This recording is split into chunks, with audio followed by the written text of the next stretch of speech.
Football Today is brought to you by B.F. Goodrich, makers of Lifesaver, the tough American radio.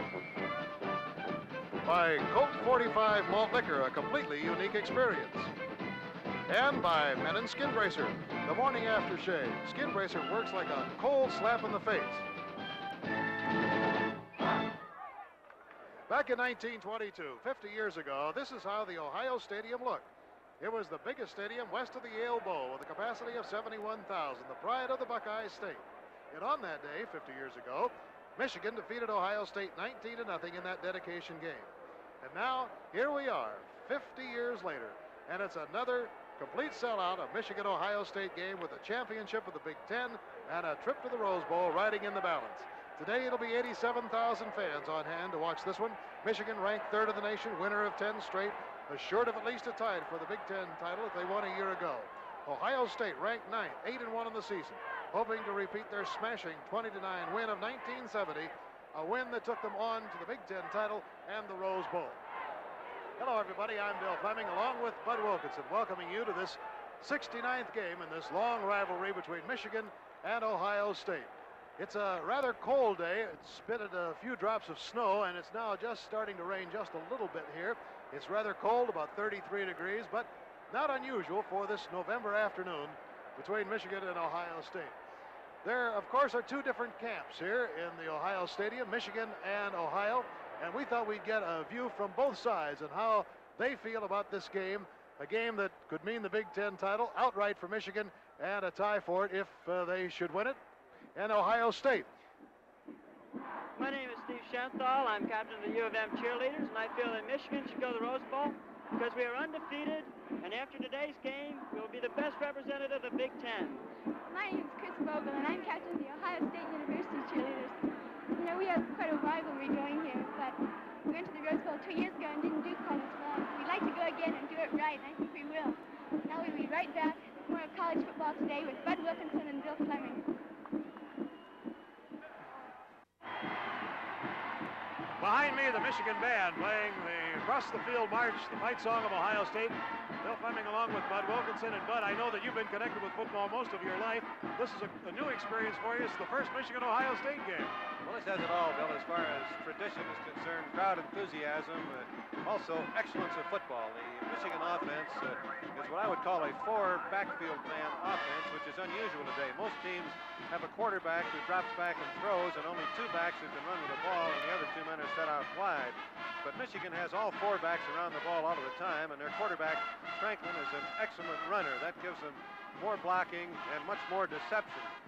The Big Ten has always been known as a fullback conference, I believe, going back to Bronco Nagurski, Herb Joesting, some of those great Minnesota players, Jim Otis here at Ohio State. And this year we have Hinson of Ohio State going against Ed Shuttlesworth of Michigan. You can see them there. Hinson is on the left, and Shuttlesworth, I guess, is on the right. The other way around, number 31 is Shuttlesworth, and number 38 is Hinson. The Michigan offense goes from unbalanced line as well as from the balanced line. They are power eye right, they're power eye left, they're what I would call truly a multiple attack.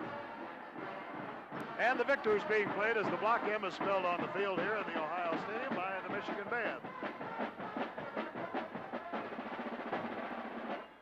Now let's take a look at the Michigan offense. Bud has just mentioned the fact that Shuttlesworth is in there. He also will be replaced today by a fellow by the name of Thornblad, who's been alternating. Let's take a look at Shuttlesworth in action. Big fellow, too.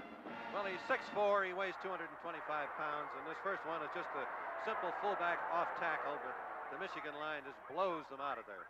When they go to the unbalanced line, which they will on the next play, it oftentimes goofs up the defensive spacing, and it certainly does here, as he just hits it, Shuttlesworth simply right straight ahead, and you can see that bruising power.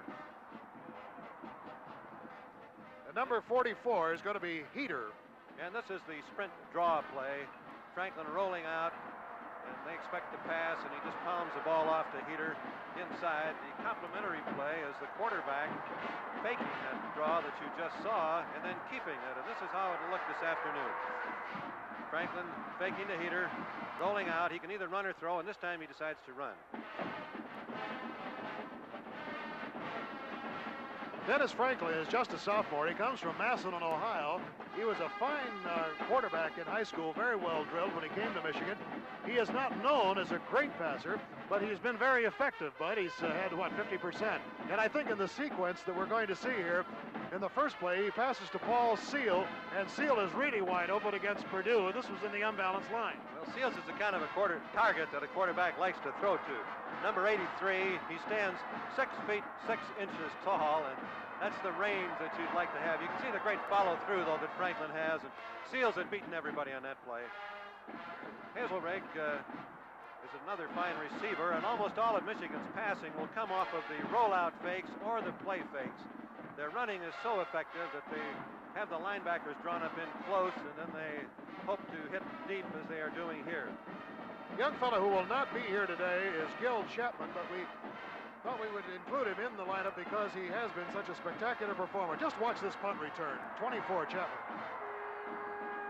He's a great one. He's going to be backed up this afternoon, too, by number 15, Bo Rather, who will be a wide receiver. But when you call a Michigan man a split end, he's in there at tight end an awful lot of the time because Bo Schlembecker likes to keep him in there. This will be Franklin now, dropping back again on that sprint out half roll and drilling the ball to Rather, number 15. And Bo Rather, called by many one of the most dangerous receivers in the Big Ten. You know, oftentimes when we talk about offense and defense, we leave out a couple of very key positions, the offensive tackles and the defensive backs, Bud. Well, Seymour of Michigan, number 77, the brother of Jim Seymour, who many of you remember is a great offensive receiver from Notre Dame, is the mainstay of this Michigan line. 6'4", 250 pounds, very active, a former tight end. Defensively, number 41, Randy Logan is the man to look for. Michigan plays a rover or monster defense, whatever term you want to give it in normal parlance, but at Michigan they call him the Wolf, and believe me, that's a good term for him. I know, and getting ready to come out on the field right now is the Ohio State Marching Band, and you can get an idea of the excitement that we have here today in Columbus, Ohio. The Ohio State Marching Band coming into the stadium here at about 200 beats a minute, and we might talk a little bit about the Ohio State offense, Bud. You know, some people have kind of deridingly called it high-button shoes offense. Well, they may call it high-button shoes, but it's very effective. They, too, have 4 men around the ball, 4 backfield men all of the time, and they play a great deal from the T formation, which many people consider to be a little passé. Woody Hayes, you can see it here now, and it's a very familiar one to me because we used it most all the time that I coached. Woody calls that his robust T, and it has a consistency factor this season of 83%. By that I mean that 83% of the time they make 3 yards or more when they're in that straight-up T. They also will use the I formation with a wing-back set, and occasionally will have a wide receiver out. Okay, well, let's take a quick look here at a fellow by the name of Archie Griffin. Griffin is the leading freshman ground gainer in the country today, plays for Ohio State. And you'll hear the Buckeye battle cry in the background as we look at these plays. This young man, as you said, Bill, is a freshman, and he'll play a key role today just as Tinker Owens did on Thanksgiving Day for Oklahoma. He has a marvelous 5.7 average every time that he carries the ball. He's got that speed that every coach likes to have in the backfield, the potential of breaking it all the way. Hometown product from Eastmore High School in Columbus. Other fine ball carriers, Bartoshek, Hinson ball here. This is Hinson, pardon me, at fullback, and he's the key man. He'll carry the ball more than the rest of the backs put together. Woody Hayes believes that the heart of the offense is the fullback, and from that T formation, he gets both halfbacks leading him in. And Hare can really turn on the speed as he goes around in to score this touchdown. Well, that's that extra dimension, the option to pass or run with the quarterbacks, and both teams use it. Professor George Cavender of Michigan will lead the Ohio State band in our national anthem.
people in the Ohio State Stadium. The Ohio State band and our national anthem, and now let's continue to talk about the Buckeyes.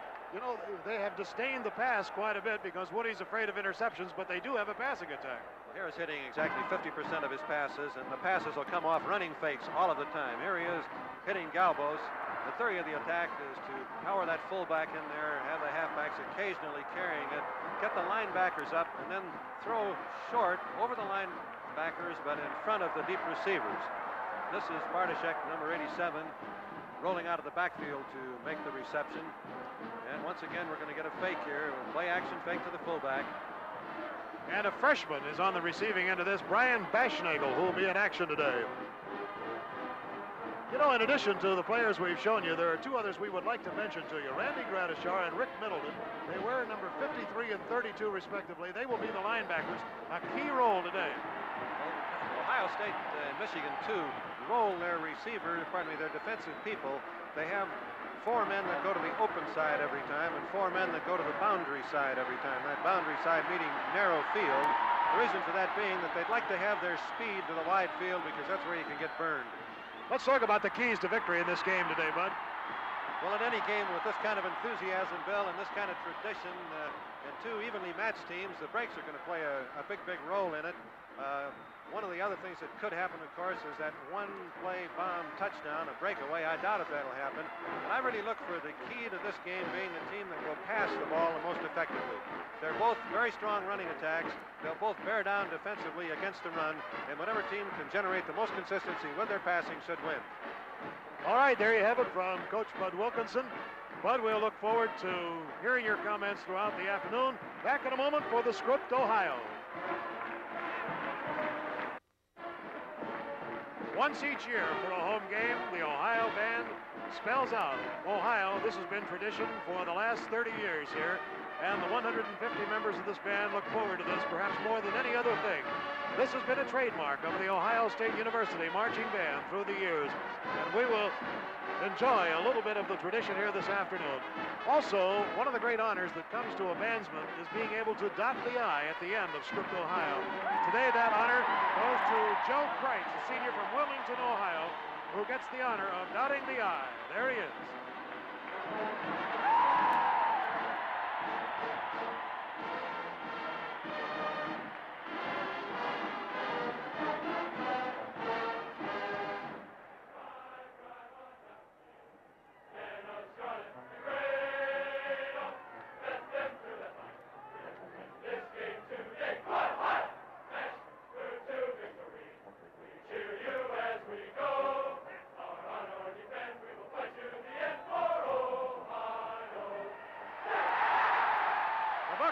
Cry. And that certainly is a cry for battle for the Buckeyes today, going against their arch rival, the Wolverines of Michigan. And the Michigan band, of course, is also here. 87,000 people waiting all year long for this game. As you know, a year ago in Ann Arbor, the Wolverines won by the score of 10-7. And it was 2 years ago, right here in the Ohio Stadium, that the Buckeyes won 20-9. So there are a lot of scores to settle here today. The possible national champion could come out of this ball game today. Certainly Michigan in a great spot for that. Number 3 in the nation if they have an overwhelming victory over the Buckeyes. But of course, riding in the balance is the Big Ten championship and a trip to the Rose Bowl. And now, the traditional Carmen, Ohio.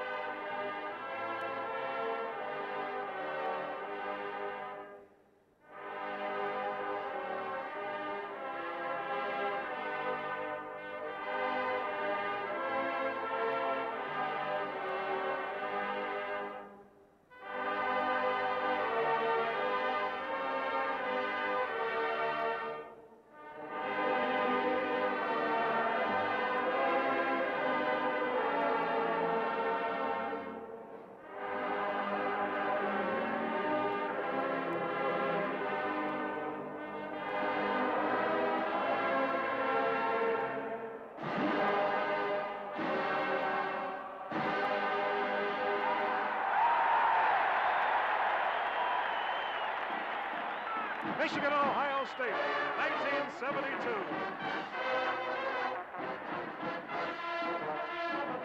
So stay tuned for this great battle, the 69th in this long series that dates back way before the turn of the century.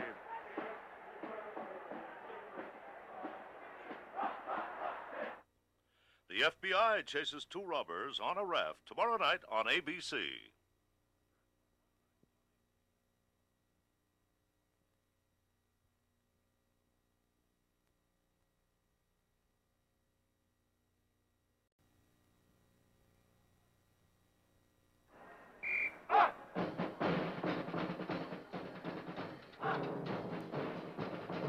College football.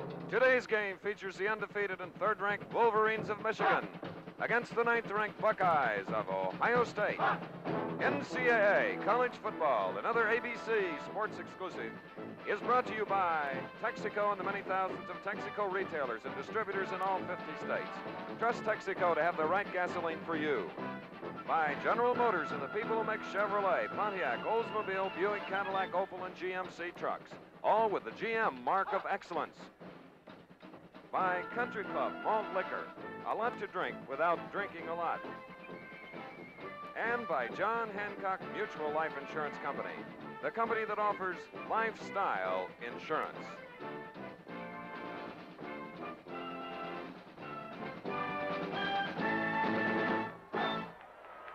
And ladies and gentlemen, here on the banks of the Olentangy in Columbus, Ohio, there are only two things that are dull and gray: the weather and the 50-year-old gray concrete stadium, because this is a friendly war between arch rivals Michigan. And here are the Wolverines, undefeated in 10 games, third-ranked in the nation, and going against their biggest rival, the Ohio State Buckeyes, who are the underdogs in this battle today, but feel they can pull one out for 22-year veteran head coach Woody Hayes here on Ohio State University campus. Look at the spirit there. They're coached by Bo Schembechler, a former player, a former assistant coach to Woody Hayes, and of course there's a lot at stake there because the Big Ten title is up for grabs today, and more important is a trip to the Rose Bowl on January 1st. We mentioned pupil and teacher. We've had that similar situation with Bear Bryant and Charlie McClendon, Alabama LSU. Bud Wilkinson had the same with Darrell Royal a few times. What effect does that have on a game like this? Well, I don't think if someone has played for you, it's quite as important as if he has coached with you. And as you mentioned, Chris, Bo coached 6 years with Woody Hayes. Now, the advantage that gives him is that he has been around when Woody had to make the tough decision, and he's seen him do it for 6 straight years, so he's got a better idea of what Woody's going to do when the chips are really down than Woody can ever have, because when Bo has had to make that tough decision, Woody hasn't been around. Well, this is quite a day. Speaking of stars, we have Ara Parsegian, who has a day off at Notre Dame, and he's going to be our great star at halftime on Coach's Corner. I'll have a few comments to make about that a little bit later on. Then immediately following our live game, we will have the Kodak All-America show, followed by Wide World of Sports, the Muhammad Ali Foster fight, ski flying, and a further report on Russia, Olga Korbut, that little gymnast that captivated all of us at Munich.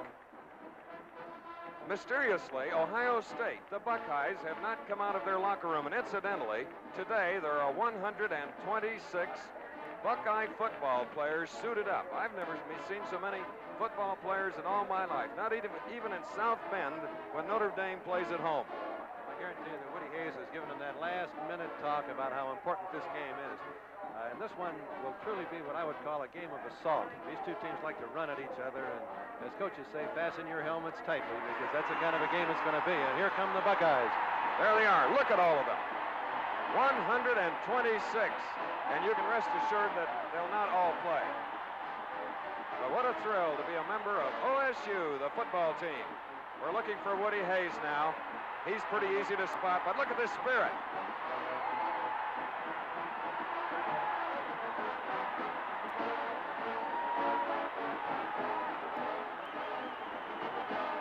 $87,000 fans, including a lot of honeys, youngsters, grown-ups, and there he is.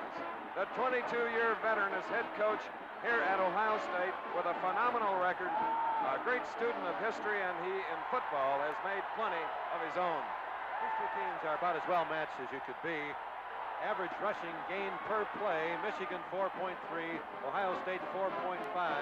Average gain per pass, Michigan 6.3, Ohio State 7.3. So going into the big one, they look about even statistically. And here in Columbus, Ohio, on a gray afternoon, 39-degree temperature, we'll return for more color and excitement in a minute. And now, ladies and gentlemen, the lineups for today's game. First of all, the Wolverines of Michigan. At split end from Sandusky, Ohio, number 15, Bo Rather. At tackle from Mayfield, Ohio, number 73, Jim Cood. A left guard from Chicago, Illinois, number 61, Mike Hoban. At center from Rockford, Michigan, number 56, Bill Hart. At right guard from Chicago, Illinois, number 60, co-captain Tom Coyle. A strong tackle from Berkeley, Michigan, number 77, Paul Seymour. A tight end from Detroit, Michigan, number 83, Paul Seal. At quarterback from Massillon, Ohio, number 9, Dennis Franklin. At fullback from Cincinnati, Ohio, number 31, Ed Shuttlesworth. Alternating at fullback from Plymouth, Michigan, number 30, Bob Thornblad. At tailback from Tiffin, Ohio, number 44, Chuck Heater. At wingback from Cincinnati, Ohio, number 43, Clint Hazelroot. And the head coach of Michigan, Bo Schembechler. Now for the Buckeyes of Ohio State. At left end from Warren, Ohio, number 88, Van de Cruz.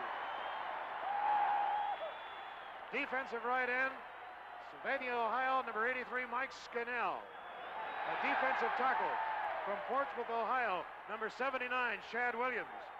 A linebacker from Delaware, Ohio, number 32, Rick Middleton. At linebacker from Dayton, Ohio, number 42, Arnold Jones. At linebacker from Champion, Ohio, number 53, Randy Gradishar. Defensive halfback from Coral Gables, Florida, number 20, Neil Colesy. At cornerback from North Irwin, Pennsylvania, number 28, Doug Plank. Safety back from Cuyahoga Falls, Ohio, number 24, Rich Parsons. Defensive back from Erie, Pennsylvania, number 16, Jeff Davis. Defensive tackle, Garfield, Ohio, number 70, Captain George Hazenall. And the offensive halfback, number 33, co-captain Rick Galbos from Mentor, Ohio. The head coach, Woody Hayes.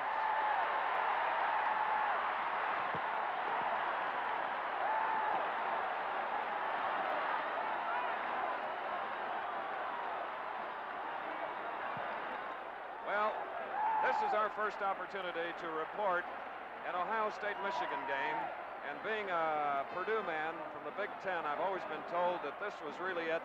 And even before the game starts, I'll have to agree. I've never seen such electricity in 87,000 hearts that pound here in this horseshoe-shaped stadium, which is 50 years old. And all 87 are out here for a good time. We had snow flurries earlier in the day. The weather is not going to improve. It's going to get worse. We have the University of Michigan band. You'll see them at halftime. And now here are the captains. For Michigan, Randy Logan, 41, a great All-American from Detroit. And number 60, we have Tom Coyle, an offensive guard. We have 4 captains for Ohio State. 74 is John Hicks. Number 70 is George Hassanall. 33 is Rich Galbos, and you'll be hearing us talk about him along with Merv Teague, number 75. And let's listen to the referee, Ross Dean. Mr. Filson, the head linesman, Mr. Wukovitz, the umpire, Mr. Fallon, the line judge, Mr. Pools, the field judge, Mr. Hakes, the back judge. Which one of you will call a toss in the air, please? Coyle will call it. Heads, he calls it. And heads it is. Michigan wins the toss. You will receive.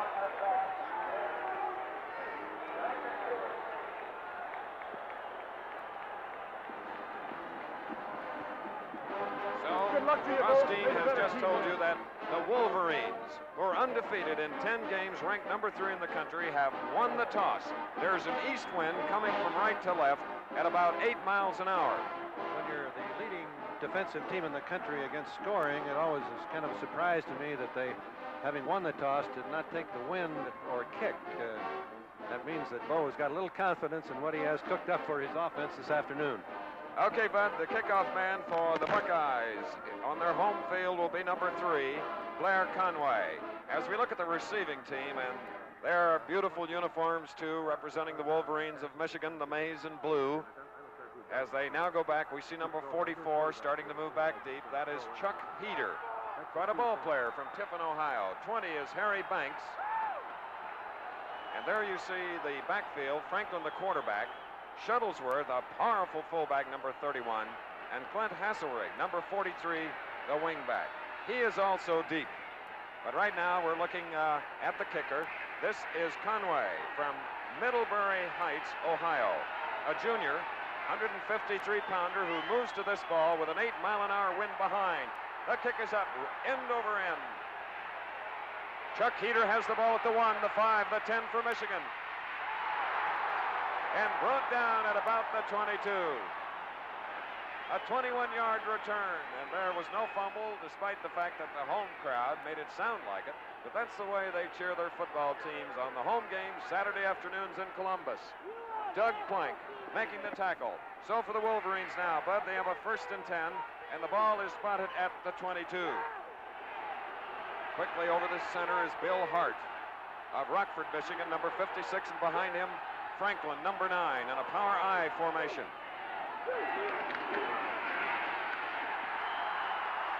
Ed Shuttlesworth, 227 pounds carried, number 31. We were talking before the game about the compactness of the formations used by both Michigan and Ohio State. That time Michigan had 2 tight ends and the power I in the backfield. This is a game of straight-up assault. Let's see who can win along the line of scrimmage with an occasional pass thrown in, which will be the key, I believe, offensively. All right, it's 2nd down and 8 at the 24 of Michigan.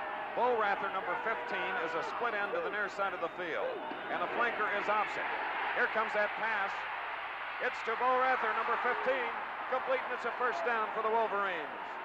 Neil Colsey of Coral Gables, Florida, number 20, covered for the Buckeye defense. Let's take a look at Rather on the isolated camera. Going against Colsey. Simple out pattern, but it was the running fake that brought the cornerback up for Ohio State and opened up the zone for the reception. That advance was up to the 37-yard line. We'll set the Ohio State defense for you momentarily as the Buckeyes now set into a power I formation with Rather split to the near side. From the 37, 1st down. Franklin. Here's another pass. No, receivers covered. And a very good comeback by the quarterback, Dennis Franklin.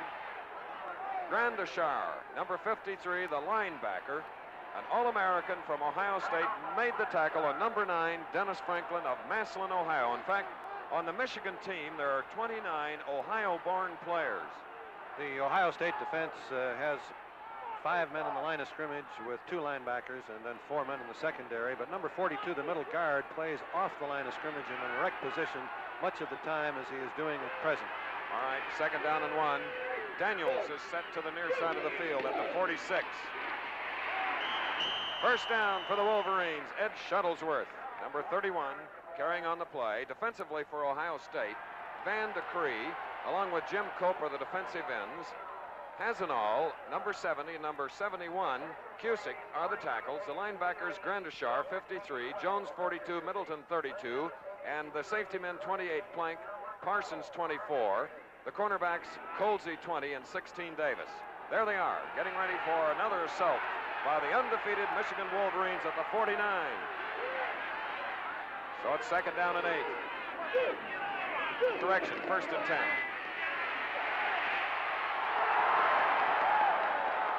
And the quarterback keeper trying to get outside was diagnosed beautifully by Van de Cree of Warren, Ohio, number 88.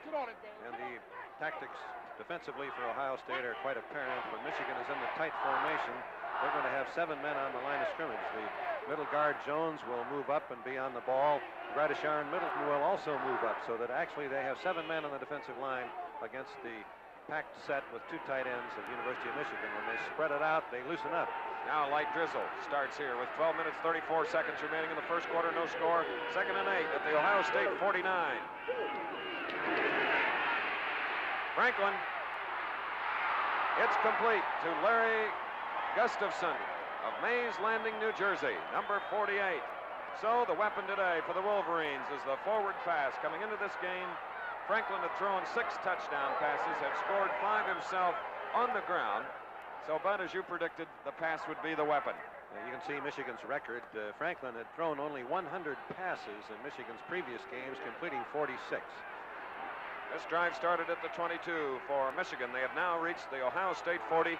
This is another first down. A slot formation to the far side of the field. Hasselring is in the slot. Shuttlesworth takes some Buckeyes with him, but not far. 42, Arnold Jones, one of them. We're getting continued slow count from Franklin.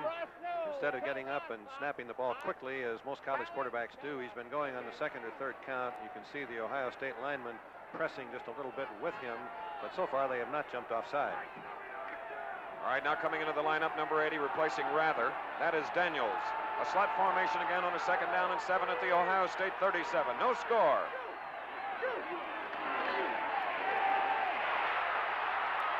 Chuck Heater, the sophomore from Tiffin, Ohio, number 44. Number 42 is Arnold Jones. Number 32 is Rick Middleton in those bright red jerseys that stand out so well with the gray trim and the gray pants. And that last play is a very tough one to defend when you've got a quarterback like Franklin who will keep the ball outside after faking the Shuttlesworth going off tackle. This is in this drive, which began at the 22, this is the first 3rd down situation. 3rd and a little more than 1 at the 31 of Ohio State. Whoops. The referee, Ross Dean, will give us the indication now. It's a procedure penalty against the Michigan Wolverines. And the long starting count fooled the team who has control. Let's take a look at it again. The initiative is with the offensive team, and you can see number 60, Coyle, firing out a little bit ahead of time, missing the starting count. So the down remains the same. It's 3rd down, but instead of a little more than 1, it's a little more than 6. No score in the game. We have 10 minutes, 35 seconds remaining in the first quarter. It's raining just a bit harder now, which will probably turn to snow. Franklin, the quarterback. 3 receivers out, and the Buckeyes bring him down. Mike Scannell, 83. Arnold Jones, 42. Delight the partisan crowd here in Columbus. That offside penalty can change it. We usually think of errors in terms of interceptions and fumbles, but a penalty is a bad error and one that is controllable. They were in field goal range prior to the penalty, and then the loss on 3rd and rather long yardage. Barry Dotzauer of Cincinnati, number 25, will do the punting. It's a 4th and 14 at the 45, a loss of 8. Here's the kick. It's going to be fielded by Brian Bashnagel of Ohio State. The punt going 35 yards, very little return. So OSU will snap it from the 14-yard line, first down. We'll be back. The Michigan Wolverines, who took the opening kickoff at the 22, they were thwarted at the 45 of Ohio State. Following a punt, now the Buckeyes get the ball for the first time. Greg Harris, the quarterback, number 18, at about his own 14-yard line. First snap. Oh, the Wolverine defense, which has been great. Gave you one reason why. Craig Much, number 34 of Detroit, Michigan, made the stop on number 45, freshman Archie Griffin. The line and linebackers for the Michigan defense average 220 pounds, but they move with a quickness of 185-pounders. Exceptionally fast, and you can see their defensive record, and that attests to the speed and reaction that they have. Now it's a slot formation to the near side of the field. 2nd down and 10. And keeping it on the ground, Archie Griffin with his 2nd carry and as many snaps as Dave Gallagher, one of the Wolverine tacklers, along with Tom Key of Wheaton, Illinois, number 37. The gain is up to the 16. So now it's going to be a 3rd down and 8 for the Buckeyes. There's no score with 8 minutes, 50 seconds remaining in the first quarter. And Coach Woody Hayes is shuttling in plays. Bartosik, 87, and 82 Hazel bring them in. 82 Hazel is in the lineup with Galbos in the slot, number 33. It didn't work for the first down as Champ Henson, who scored 19 touchdowns, the leading scorer in the country, carried Much on the tackle. 4th down. And Woody's thinking this is a war of attrition. We'll find out who can block who along the line of scrimmage, and hopefully we'll pepper him enough to wear him down as the game goes along. I was a little surprised he wasn't in the T formation, though, because that's what they usually do when they want to make a first down, and they needed it from that field position. Didn't look like the Buckeyes. In a slot with an eye in the backfield. Lego is back to punt. We have Brown and Zuccarelli back deep. It is David Brown. A loose ball. Kriegel made the tackle on the play. The ball was not loose after a 40-yard punt and a 5-yard return. No score. We'll return in a minute. That song, Hail to the Victors, for all the folks that cheer for the Maize and Blue from Ann Arbor, Michigan. We're in Columbus, Ohio, with 7 minutes, 52 seconds remaining in the first quarter. No score following the Buckeye punt. They gained 10 yards on the exchange at the 1st and 10 at the Michigan 45. The Wolverines, Chuck Heater, number 44, carrying on the play for a couple. Shad Williams helping on the tackle, number 79, along with 42, sophomore Arnold Jones. Ohio State expecting a pass that time from the tight formation. Gradishar and Middleton back off the line of scrimmage instead of being up in the line as they were in the first series. Number 84, Denboer is out of the lineup. Paul Seal, quite a sensation, is in. Number 83, Rather, number 15 is in on a 2nd down and 8 now. Here's Franklin. That was Bo Rather of Sandusky, Ohio, a senior, covered by Jeff Davis, number 16 of Erie, Pennsylvania. These are the Wolverines in the white jerseys, the maize and blue trim, and of course, OSU playing at home for another capacity crowd in the red or crimson and gray. Ohio State's narrow field defenders are Scannell, Williams, Parsons, and Davis. Michigan throwing against them, expecting them to be a step slow. 80 is a flanker to the near side. John Daniels, 3rd down and 8. The pass going opposite. Intended for Clint Hazelrig of Cincinnati, Ohio, number 43. He's the wingback. All right, what a play. Dennis Franklin, who's a sophomore from Massillon, Ohio, wears number 9, and he once said not all the good Ohio football players go to Michigan, but only the good ones, and that sort of upset the Buckeye football players. That roll on the previous play by Franklin at the bottom of the screen caused the Ohio State defense to roll with him and set up the one-on-one situation to make the pass complete. From the 40 of OSU, 1st and 10, Michigan. Heater. Fine defensive play by the All-American Randy Gradishar from Champion, Ohio. Let's watch him, number 53. All-American linebacker, 6'3", 238 pounds. Here he is shooting the gap inside. And this is the kind of speed that makes the difference defensively. It's a straight-up sweep. Heater is the tailback. And Gradishar shoots the cap and has speed enough to run him down. Immediately following our telecast from Columbus today will be the Kodak All-America Show, 4:30 Eastern Time. Slot formation on the far side, 2nd down and 9 at the Ohio State 39. Michigan with the ball. Ed Shuttlesworth carrying on the play. A very good move by number 42, Arnold Jones, the middle guard. He offset his Franklin, I believe, check signals and was sitting right in the hole. Shuttlesworth, who has gained nearly 700 yards this season in 10 games, averaging nearly 5 yards a pop, was limited to 1 yard to the 38, so it'll be a 3rd down and 8. With no score, 5:43 to go, first quarter continuing to drizzle. Bo Rather, 15 to the far side. 43, Hasselrig to the near side of the field for Michigan. Well, now they set their backs wide. Franklin, beautiful call to Paul Seal. But again, 83, Scannell, Mike Scannell, along with Davis, 16, recovered quickly. Seal made a great attempt to get turned upfield to pick up enough yardage for the first down, but he was running laterally against the grain, and with the pursuit, he had no chance to make that corner. So we've got a very important 4th down situation. Well, in the lineup comes number 84, Greg Denbear, replacing Bo Rather. He's 6'6", 233, and they go for it. And you've got to believe you can make 1 yard anytime if you're going to be a championship team. That's the spirit.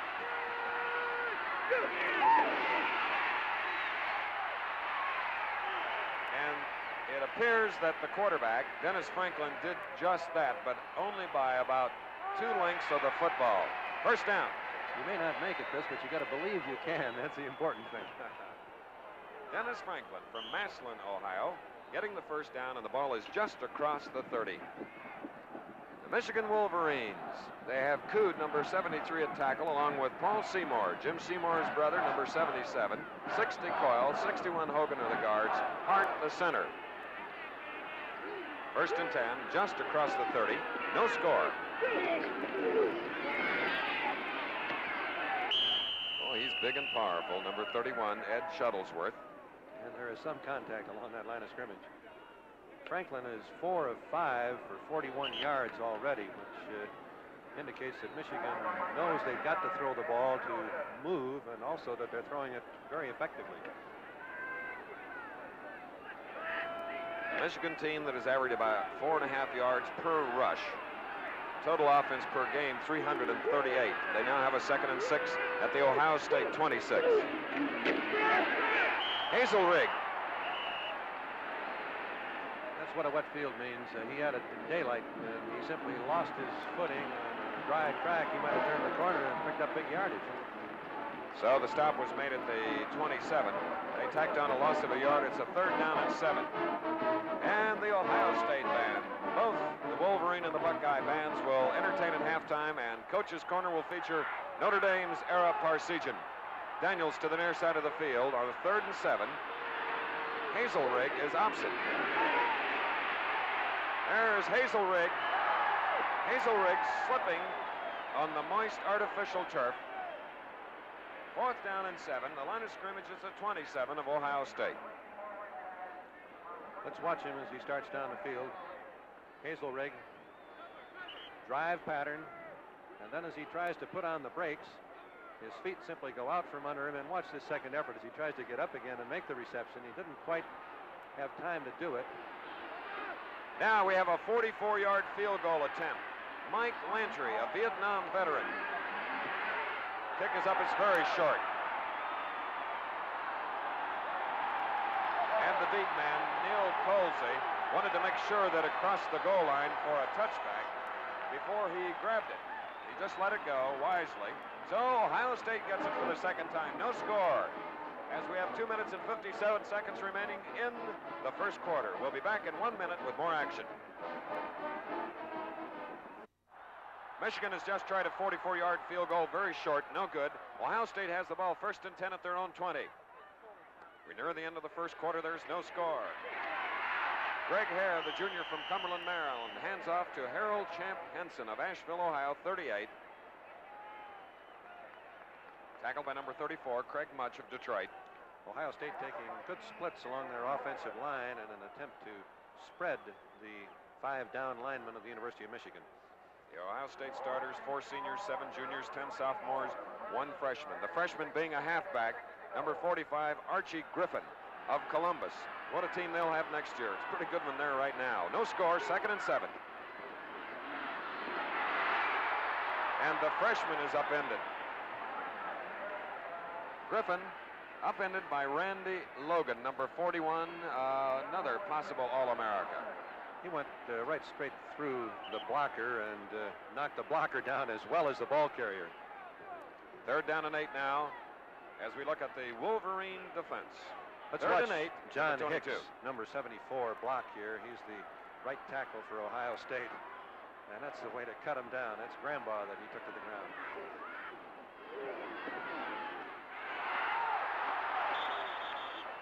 Almost a first down for OSU. It doesn't appear as the ball is on the near side of the field. The stakes are opposite. Maybe a measurement as Tom Key made the stop along with Don Coleman, number 39. Michigan has got very mobile linebackers, too. This is Tom Key, number 37, dropping back as he does when the play goes away from him, and then reading it, and look at the speed as he comes across. It appeared that Hare had the first down, but with Brown coming up there, he just failed to fall forward, and so it is 4th down. Gary Lago with his 2nd punt now to the Wolverines. Zuccarelli is deep. David Brown also. David Brown catching into traffic. A marker is down. Did he have his arm up for a fair catch? And is there interference?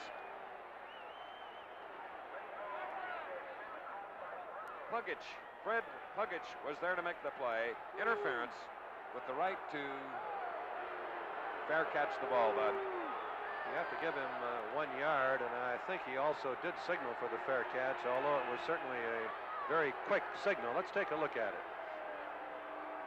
Here he is coming across, and there's his hand up in the air, but it certainly was up there for just a moment as he went down to field it. And Ohio State did give him room enough, I believe, but the penalty was that he did signal for the fair catch, and the men covering, the signal was so short they did not see it, but it's their responsibility to see it. Now from the Michigan 48, first down, 59 seconds remaining in the first quarter, no score.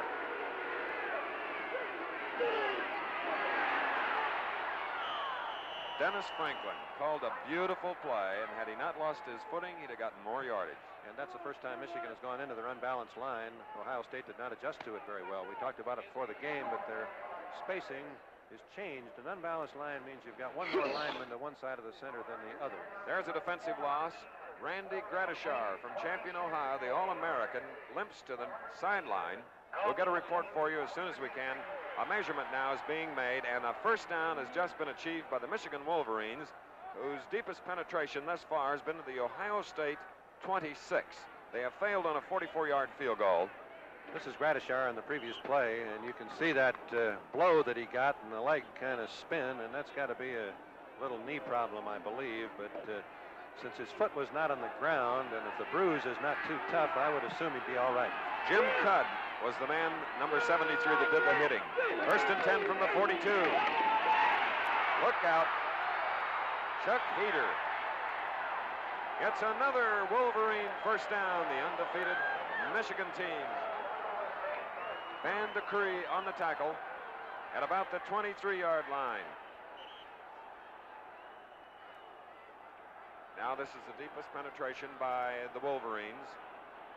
Ohio State's deepest march has been to their own 29 and a half. No score, 12 seconds remaining. First quarter from the power I. The ends are in tight. Number 30, Bob Thornblad of Plymouth, Michigan, carried the ball. And time has expired in the first quarter. A bruising battle here between Ohio State and Michigan. We'll get the second quarter snap after this message. Now here's the first snap of the second quarter. Michigan has the ball. There's no score. 2nd and 7 at the OSU 20. Franklin, the quarterback. Heater, number 44, trying to get outside. Number 42, Arnold Jones, went lateral to come in on the play along with Rick Middleton, number 32, and Decree 88. Incidentally, Grandishar, who was injured, has been replaced by 55, Kevin Fletcher. But he just came back into the game, Chris. I think that bruise that he received and his leg kind of flipped there, he's been able to shake off all right. We'll see how he moves on this play. There he is, 53, while 55, Fletcher, who got in on a couple of plays. Right now, it's 3rd down and 5 at the 18 of Ohio State. Overthrown. Intended for Bo Rather. Neil Colsey, number 20. As we look at Rather, Rather is a senior from Sandusky, Ohio, 6'1", 180, playing for the Michigan Wolverines. So, it's a 4th down and 5. Franklin now has thrown 7 times. He's completed 4 for 41 yards. And now Mike Lantry is going to attempt his second field goal. This one from 35 yards, from the 25 plus the 10 of the end zone. And the wind is with him this time. Up. Good. So at 14 minutes and 13 seconds of the second quarter, Lantry has scored 3-0. We'll be back. Back deep we have 45 Archie Griffin, 48 Brian Boschnagel, and number 27 Tim Holycross. And the man that kicked a 35-yard field goal to put Michigan ahead 3-0, Mike Lantry, will do the booting with the wind to his back. Ohio State will get the ball. It's a fine kick, but bobbled. Wow. Brian Boschnagel He was mighty lucky that thing didn't bounce off him out into the field of play. We look at the first quarter statistics, and Michigan has totally dominated the game. 101 yards to 13, and the most amazing statistic of all, they had the ball 11 minutes and 11 seconds during the first quarter. Coming out on the field now, number 18, Greg Hare, the junior quarterback. Number 82, Dave Hazel, is one of the ends. Galbo's 33, a halfback, along with Griffin, 45, and Henson, 38, the fullback. From the 20.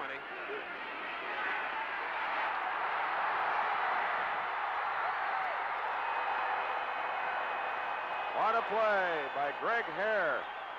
Dave Brown forcing him out of bounds. Greg Hare had a trailer, and Galbo's 33, he didn't need him. He just turned upfield. And a little spirited action there along the bench, which is not unusual in this intense rivalry that is renewed once a year, this year in Columbus. And Michigan respecting the running of the fullback. Keith was in at fullback that time. A good fake inside, freezing all of the linebackers as Hare took it to the outside with the option. Elmer Lippert, 47, replaces Griffin. Nearly a 20-yard gallop by the quarterback. First down. 87. Bartosik is split to the far side. That was Lippert, the junior from Sandusky, 47, carrying on the play. Number 8, Ray Burks of Midland, Michigan, a sophomore, along with Dave Gallagher, 71, who tripped him up. Put the stop on at the 43, so it'll be a second down and 7. Michigan leads 3-0, having just kicked a 35-yard field goal.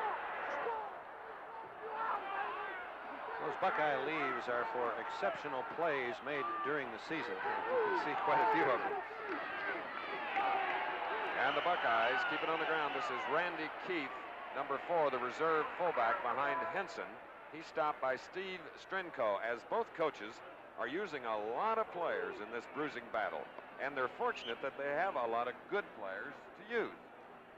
Let's watch number 74, John Hicks, the right tackle for Ohio State. There he is coming into the screen, blocking on Grambaugh, number 92, and he drove right through him and took him to the ground. The deepest penetration by Ohio State. Now it's a 3rd and 5. Very close to the first down. Rick Galbos, who is playing today, having missed 3 because of an injury. He is a co-captain, number 33, Galbos, stopped by Coleman, 39, and Key, 37. And it looks to me that Ohio State is going to have to run wide and throw at least for a while until they get the Michigan linebackers deepened up and respecting the attack, except right straight ahead. All right, we have a measurement coming up.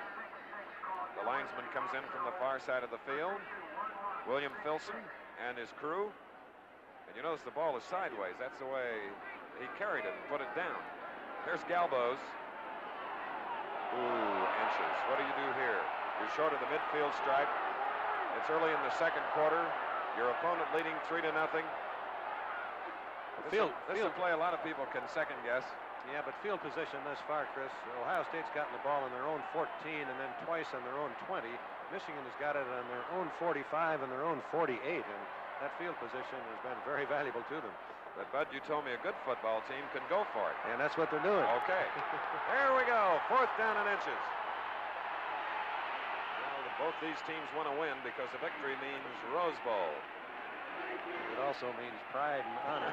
Yes. Almost more important in this series. Okay, 4th down and a few inches. Ooh, he got it. Henson, the leading scorer in the country. Strinko on the tackle. Too late. So, for the first time, the Buckeyes are in Wolverine territory as you see the ball just across as we look at Champ Henson.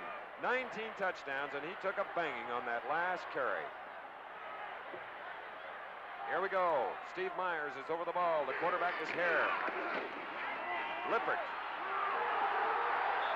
Look at that confrontation. Lippert against Roy Burks, number 8. I didn't think Lippert was that strong. He simply ran through him for a couple of yards. 5'7", 183 pounds. There's a little snow now, mixed with drizzle here in Columbus, Ohio. The weatherman predicted that the weather would not improve, but would disintegrate. Michigan had their 7 first downs before Ohio State had any first downs. All right, now we have a 2nd down and 7. Michigan leads 3-0. 11 minutes, 53 seconds remaining in the first half. A slot formation, Ohio State. And the carry by number 45, freshman Archie Griffin, didn't fool anyone as you look at Coach Woody Hayes. And look at that record here at Ohio State University.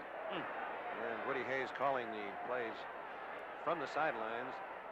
They have yet to throw a pass. This is an obvious passing situation. When they've had long yardage before, they've gone with some sort of a fullback fake and then the option wide. Number 87, Bartosik, is split to the left. In the slot is Galbos. Beautiful call. It's a first down for Ohio State. Now a procedure signal by one of the officials. See the rotation of the hands and arms.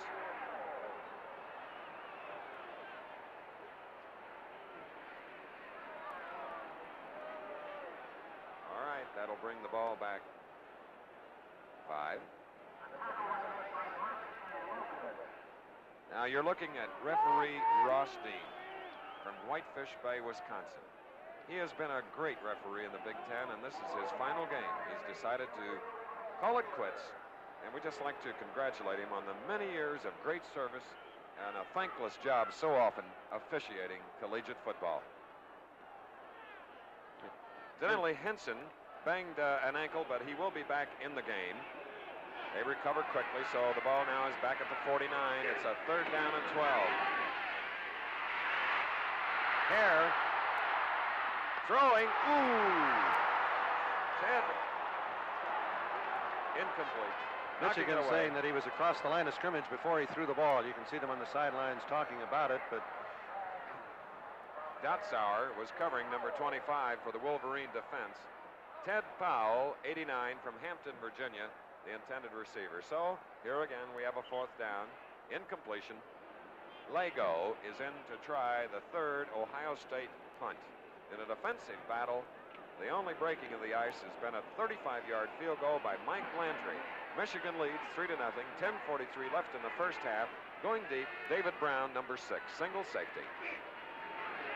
Michigan will get the ball on a beautiful punt. Ooh, what a honey. Look at that. A 45-yard punt, but more important, it is dead at the 5.5. We'll return in a minute.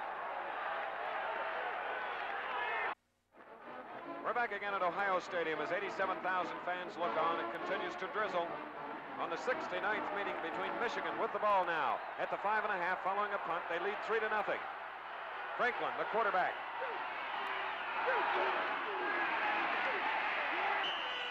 Bob Thornblad of Plymouth, Michigan, carried on the play. He's replaced Shuttlesworth on a few plays. Hazenall, number 70, a fine tackle along with Shad Williams, making the stop. Obviously a very key series for both Ohio State and Michigan. If the Buckeyes can stop them, keep them from making the first down here, they will have great field position.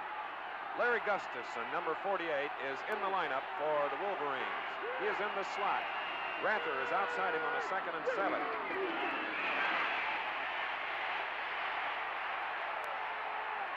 Sophomore Dennis Franklin showing us a lot of good moves, a lot of courage, turning upfield as Van de Cree and Rick Middleton made the stop.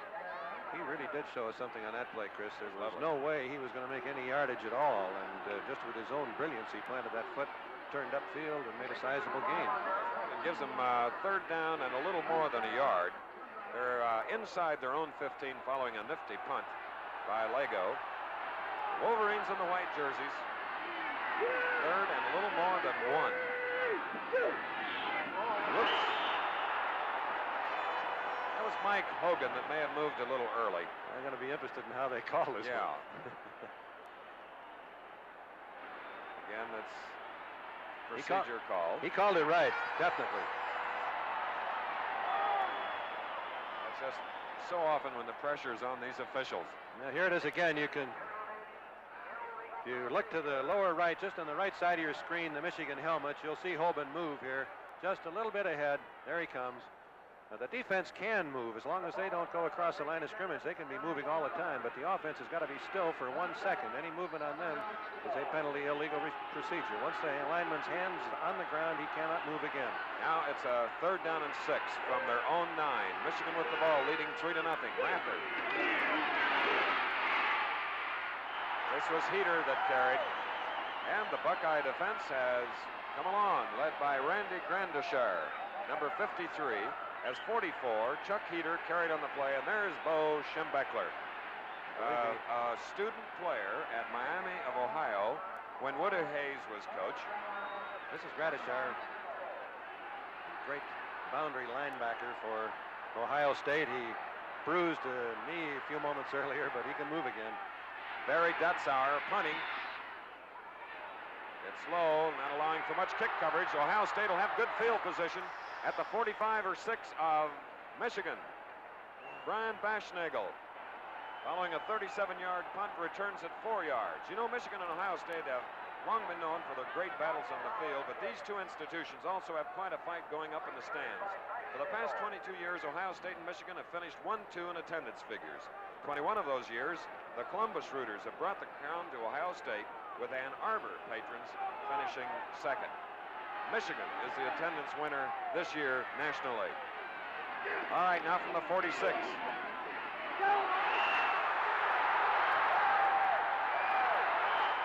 There's freshman Archie Griffin, who broke an Ohio State one-game record with 239 yards rushing against North Carolina this year. Look at him. Let's watch Jim Kriegel, the guard. This is number 37, Key of Michigan, the linebacker. And Kriegel comes out here, picks him off, so there was no pursuit as Griffin turned the corner and turned upfield. Ohio State has gained the 1st down. The ball is just shy of the 35. Ohio State's deepest penetration. 1st down. They now have 3. Michigan has 7. Nice hole made by the men up front as Randy Keith carried. Craig Much on the tackle. And up front we have Teague, Kriegel, Myers, Vanica, Hicks. And it's amazing how one good gain wide will loosen the linebackers and give the fullback a little bit of room to run. Ball now near the Michigan 32. It's a 2nd down and 7 as Michigan leads 3-0. It's not so much that the linebackers deepen physically, but they're mentally thinking wide rather than mentally thinking it's coming inside. An eye on the backfield, a slot formation to the near side. It's Hazel and Galbos on a 2nd and 7. And number 4, Randy Keith carrying. And the Buckeyes need about another yard for a 1st down with the clock running, 6:51 to go. In the 1st half, Michigan leading 3-0 as a result of a 35-yard field goal. And the ground troops of Ohio State have moved closer to the Wolverine goal line, and they need that much yardage on 3rd down for a 1st down. What a week of football here on ABC. Here they come in their robust tee. There it is, the full house tee. That's the way the tee originated, just as you're looking at it now.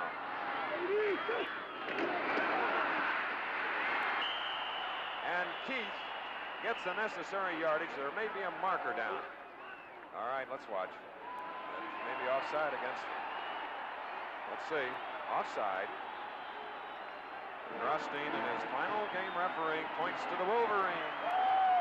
From the T formation, the robust T is Woody Hayes calls it.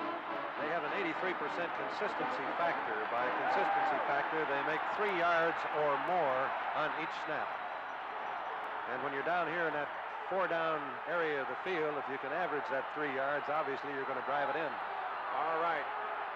Bartosik comes to the near side of the field. In the slot is Galbos in a 1st and 10 from the Michigan 22.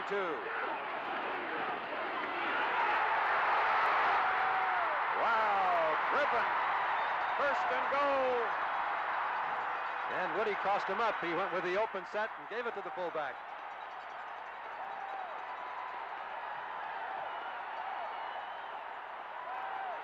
the underdog Buckeyes have driven from their own 46 to the 4 with a 1st and goal, trailing 3-0. They can go ahead if they can punch it in. Griffin now has carried the ball 6 times. Here's the full house tee again. And you can see the full house Michigan defense with everybody right along the line of scrimmage.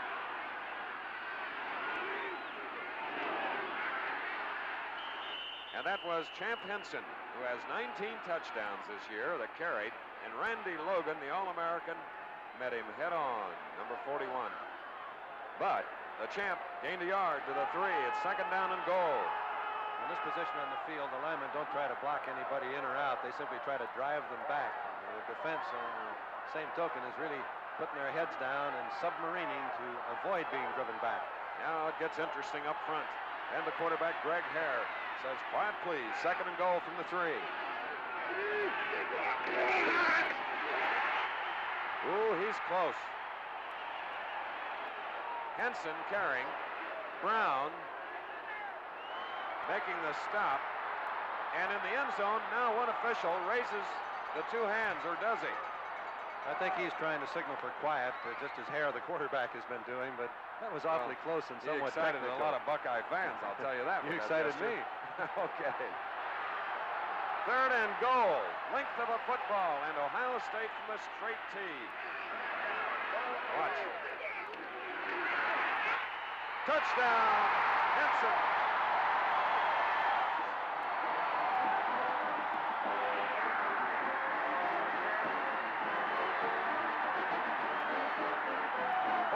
Yards, 7 plays. Henson, his 20th touchdown of the year.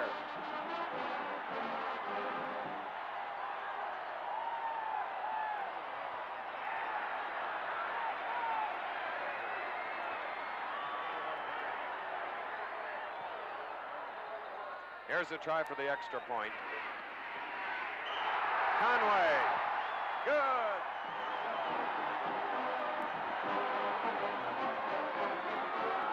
4.5 minutes remaining in the first half. Ohio State leads 7-3. Let's watch the touchdown again. You can see the split from the Ohio State line. And here comes Henson, the fullback, being led by Galbos. And you can see the Michigan line closing, but he just made it across the goal line. Let's look at it again from this angle, and you can see the takeoff of the Ohio State line. They did beat them to the punch, and even though Michigan was closing, Henson had enough power to put it in the end zone.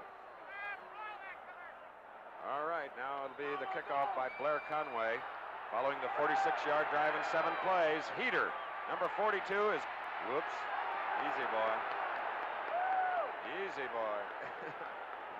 The back judge moved in because he wasn't certain that the Ohio State people knew he hadn't come out across that goal line. It's an emotional game because both teams look forward to it. Now look at that. Those hydraulic brakes are some kind of brakes. They really worked. So the ball comes out to the 20.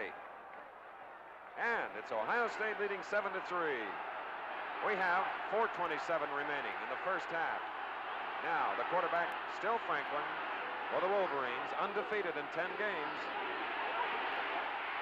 Hazelrig. Look at that effort. Wow. He's a junior from Cincinnati, Ohio, as Arnold Jones makes the tackle for Ohio State. Columbia leads Brown 14-0. Clemson, South Carolina tied 0-0, and Colgate leading Rutgers 7-0. North Carolina 14-7 over East Carolina, and Purdue and Indiana scoreless in the first quarter. Hazelrig gained 9 yards to the 29, 2nd and 1. Penn State on their way to the Sugar Bowl, leading Pittsburgh 14-0. We'll see him against Oklahoma New Year's Eve. What team, bud? Okay. Wide open. Paul Seal. Oh, he had to wait for the ball. Colsey covering on the plan for the Wolverines. They go to the air. They have a first down at the 36 of Ohio State, a 35-yard play. And the Ohio State defense really went for the running fake that time. Seal's the only man out, wide open. Beat everybody. Duffy Doherty's final game, Michigan State against Northwestern, with a healthy 21-7 lead. LSU, Florida tied in the first quarter, 0-0. First and 10 for Michigan from the Ohio State 36. And you talk about a power sweep. Hazelrig, number 43, carried on the play. And at halftime, we'll have Coach's Corner with Ara Parsegian of the University of Notre Dame as our guest coach. Ara said before the game started when we asked him how he liked the day off, and he said he liked it so much that he may retire. But if I were you Notre Dame rooters, I wouldn't get too nervous about it. Bo Schembechler, the great Michigan coach. Big Ten champions in 71, coach of the year in 69. Okay, Gustafson is in the lineup as we have a second down and 3. Thornblad, 30, reserve fullback behind Shuttlesworth, carried on the play. And good enough for the Michigan first down at the 25. The clock may be a factor here. 2 minutes and 48 seconds at the moment, but Michigan also has 3 first downs. Pardon me, 3 timeouts remaining. Michigan has averaged 25 points a game. Ohio State, 27. They have so many statistics that are equal coming into this game. On the 25. Hazelrig, number 43. Shad Williams coming in on the tackle. That's big number 79 at 238. And Jones, 42, 224. And Scannell, 212, 83. Most backs, when they pivot, as Hazelrig did at that point, don't have very good balance or strength. And while he was pivoting, he had strength enough to just bounce off those big men Chris just mentioned. What a game. Big Ten championship, trip to the Rose Bowl. Number 3 ranked Michigan, number 9 ranked Ohio State. Second and 8, Michigan.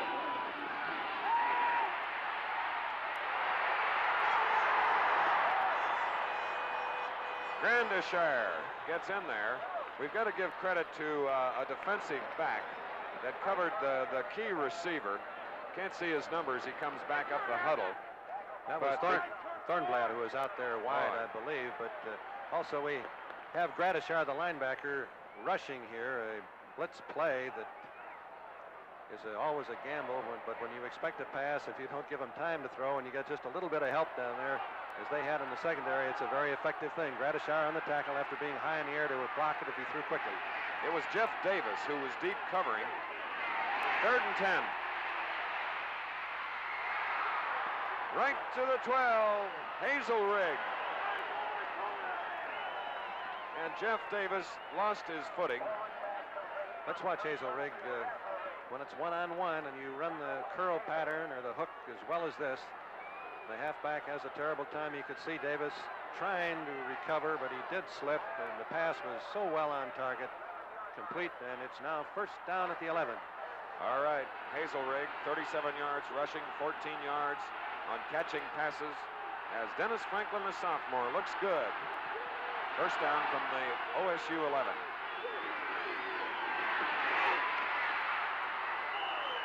Squirting through, 44, Chuck Heater. If you just joined us, the first scoring came at 14-13 of the second quarter, a 35-yard field goal. Then State went 46 yards in 7 plays to take the lead 7-3, and that's the way it stands with 33 seconds remaining in the first half. And this is a break for Michigan getting the measurement because this does kill the clock while they're back in the huddle calling the play. The clock will start, however, just as soon as the referees set the chain markers. First and goal at the 1. And time has been called by the Wolverines, who trail 3-7 with 33 seconds here in the first half. Halftime, both bands. Coach's Corner with Ara Parsegian. And also today at 4:30, the Kodak All-America show, followed by Wide World of Sports.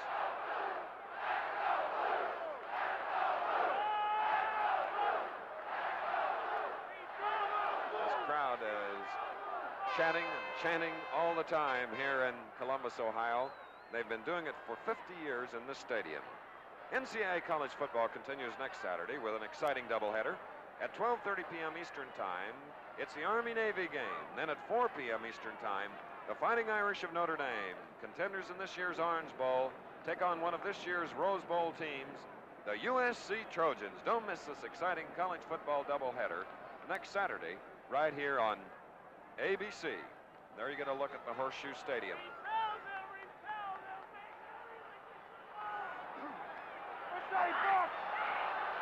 So now on the clock, 33 seconds, first and goal at the 1. 7-3 Ohio State. Michigan with a chance to go ahead.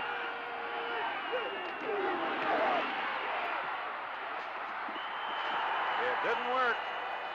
The pitch to Chuck Heater, 44, from Franklin, the fullback. They lost yardage. But he got it out of bounds to kill the clock. Right. And 28 seconds left on the Ohio Stadium clock. Rick Middleton, one of the linebackers, and Arnold Jones, another, forced him out at about the 1.5. So it's second and goal. This drive started at the 20. 2 timeouts remaining for Michigan with 28 seconds left on the clock. This is the 10th play of the drive. They're trying to cap an 80-yard march.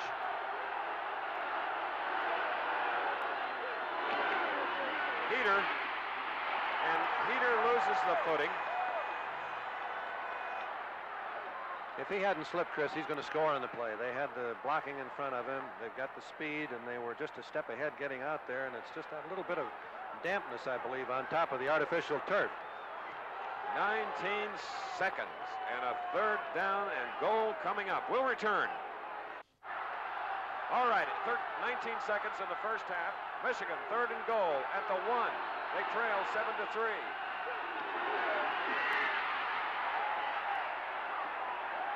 They didn't make it. The clock is running. Will they call timeout? Yes. 11 seconds, first half.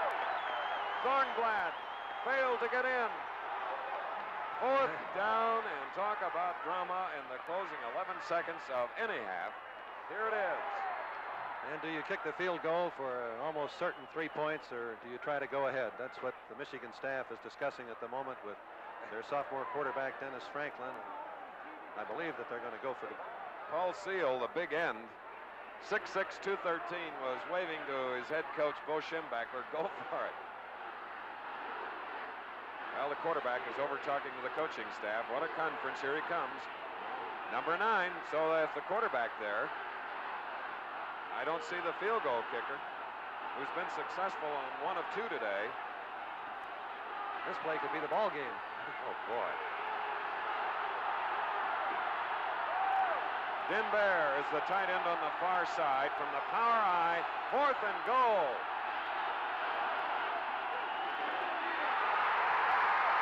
They did not make it. Franklin on a quarterback sneak was thrown for a loss by Ohio State, and listen. And from a coaching standpoint, you just can't believe you're going to fumble the exchange in that crucial a situation, because that's something you should never have happen to you. Listen to these Ohio State rooters.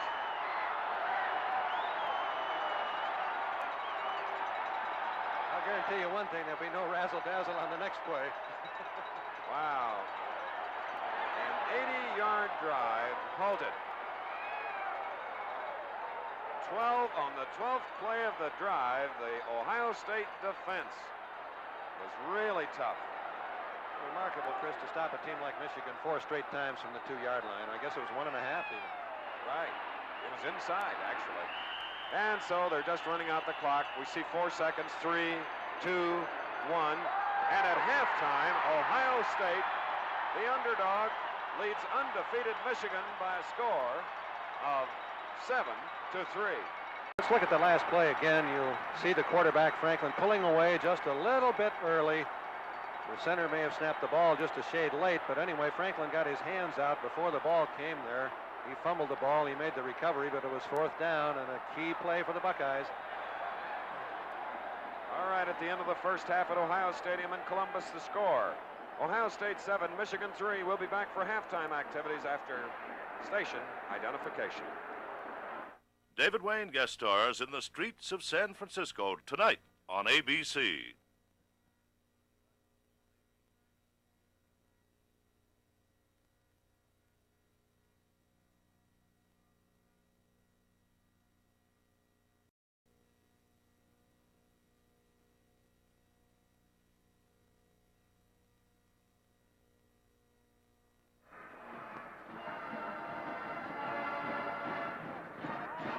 This week's NCAA message comes from James Decker, Athletic Director of Syracuse University and Chairman of the NCAA Television Committee. Mr. Decker's message reads as follows, and I'd like to remind you that I am reading his quote. With the 1972 college football season nearing its conclusion, on behalf of President Earl Raymer and the membership of the NCAA, I extend congratulations and thanks to ABC TV for its coverage this year. Roone Arledge, Chuck Howard, Andy Sedaris, Jim Spence, your announcers and technicians are true artists providing the best presentations in all of sports television. Continuing to quote James Decker of the NCAA Television Committee, the NCAA series blends ABC's ability to provide unique and imaginative production with a game of action, color, and great excitement. ABC accurately portrays college football as an intricate part of higher education. Your telecasts have helped it gain recognition as America's most interesting and diverse sports. Our thanks extend to all at ABC who played a role in the production of the excellent game telecasts and ancillary programs presented. Well, those of us at ABC appreciate the kind words from the NCAA and are proud to be associated with the great game of football with the executive director of the NCAA, Walter Byers, Tom Hansen, and of course, James Decker. I don't think they said enough about the announcers, though. I got it in. This is the University of Michigan Band, and they're going to salute Nostalgia. You know, there are a lot of folks that really dig rock and roll music, Ricky-Tick music, Basin Street blues, big band sounds. Well, you're going to hear all of it as the great University of Michigan marching band is on the field. It continues to drizzle.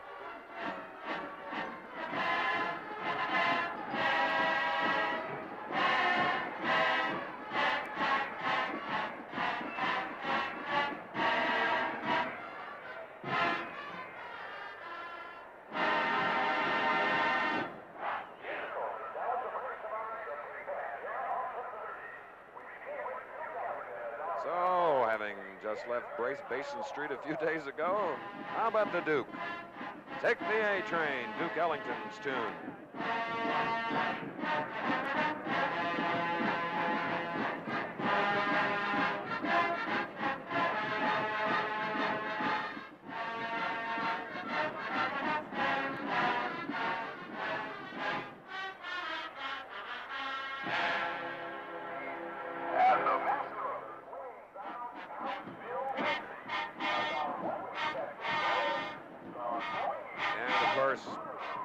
Also everybody's favorite, Count Basie, Swingin' Shepherd Blues.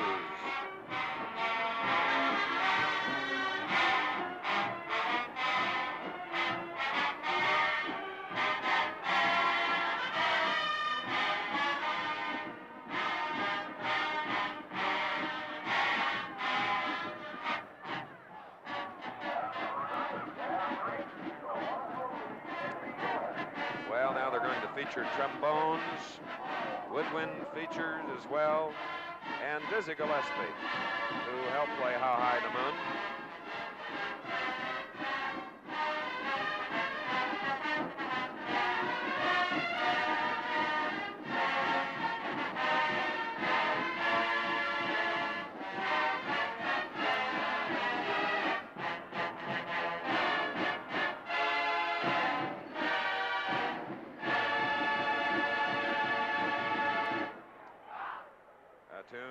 Popularized by Dizzy Gillespie and others, and the singing, I think, of Peggy Lee on that tune had a lot to do with its popularity. With time on my hands as a transitional tune, a reminder that Ohio State, the underdog, leads Michigan 7-3. Now, Bill Hill and the Comets, they really brought things on strong in the 50s with a tune called Rock Around the Clock.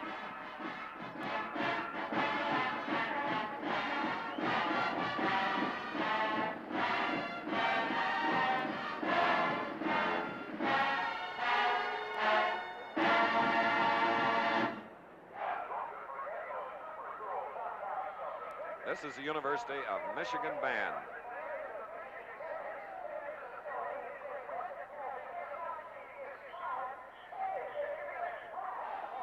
Originally chartered in 1817, the University of Michigan has maintained a standard of academic excellence for 155 years. Michigan has over 260,000 living alumni, the most of any school in America, but it is far from being so-called diploma mill. The university contains 18 separate schools and colleges, and each of its graduate schools has consistently ranked in the top 10 in the country. There are a total of 39,661 students at Michigan now, and the university strives to give individual attention.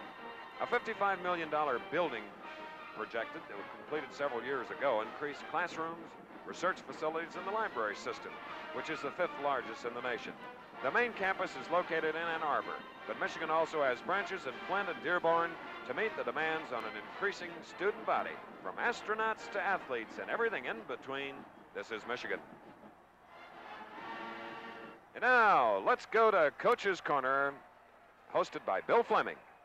Thank you, Chris. Coach's Corner is brought to you by the Travelers Insurance Companies and Travelers Agents and brokers everywhere. And our special guest today on Coach's Corner is the head football coach of Notre Dame University, Ara Parsegian. And Ara, this is a typical slam-bang Ohio State-Michigan game, isn't it? Bill, you can say that again. I think the thing, of course, the emotion is there. It always has been in Michigan and Ohio State games. But the thing I've been sort of impressed by is the way the momentum in this contest has shifted. I counted the plays that Ohio State ran in the first quarter. They ran a total of 6 offensive plays, and Michigan dominated, although they only got 1 field goal. Then in the second period, Ohio State came back and got the momentum, and it looked like the thing had turned around.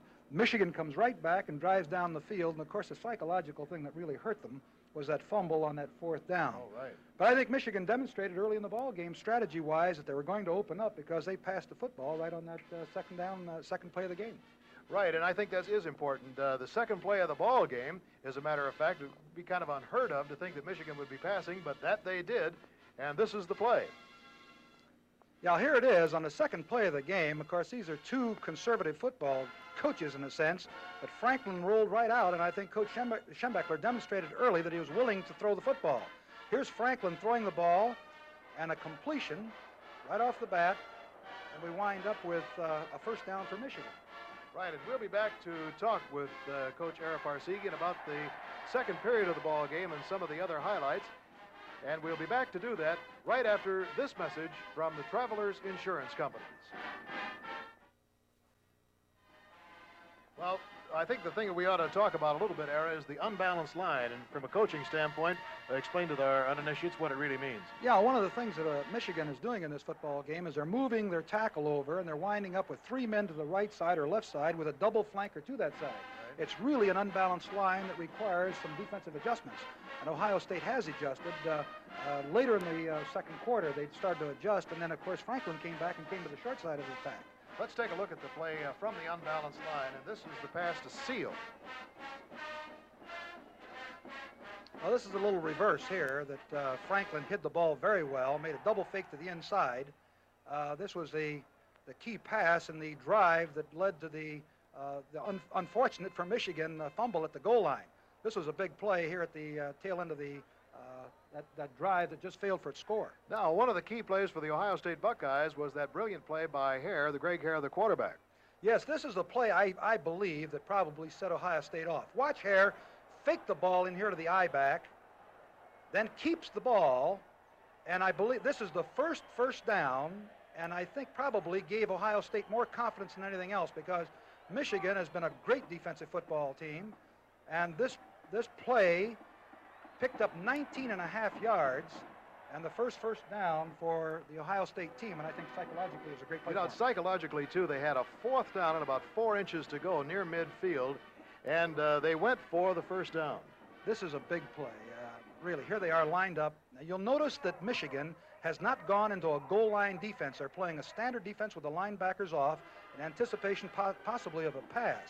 But they're playing a standard defense and not gambling with any goal line defense. And, of course, they make the first down because they didn't take any risk. Here, I well remember 2 years ago in a similar situation when Ohio State had a 4th and 6 inches. Michigan went into a goal line defense, and all of a sudden they hit Jankowski on a post pattern for a touchdown. So perhaps Bo was a little wary. Well, I can see why it would be, but that is a big play, Bill, because had Michigan stopped Ohio State there with a 3-0 lead, they would have had field position at midfield, and they were moving the football, and that's a big play. All right, how about your observations about the second half?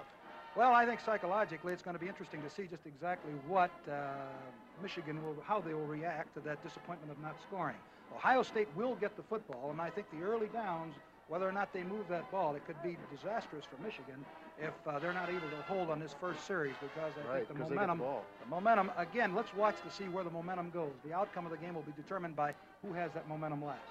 Okay, well, I know that you hope that your Irish have momentum against Southern California next week. We'll see you in California. You betcha, Bill. Thank you. All right, our guest today on the Coach's Corner has been the head football coach at Notre Dame, Ara Parsegian. Coach's Corner is brought to you by the Travelers Insurance Companies and Travelers Agents everywhere. And here, ladies and gentlemen, you have the Ohio State University Band. And they're coming up with a tune that, well, we all agree with, that love makes the world go round.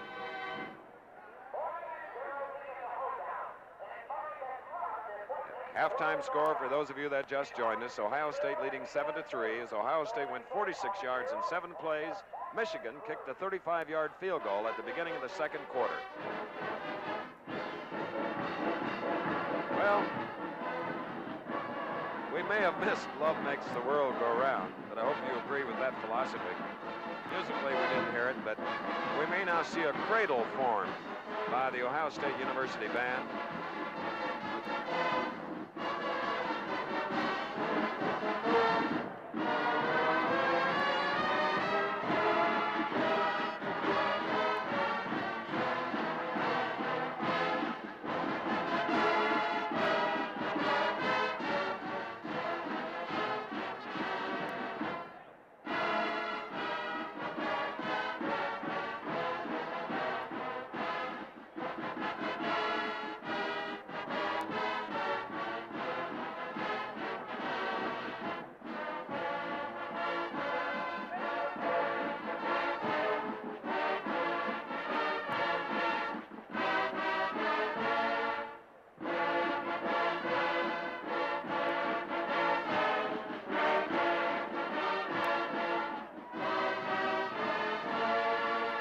Cradle and Rockabye Baby. The OSU band, long famous for its script writing formation.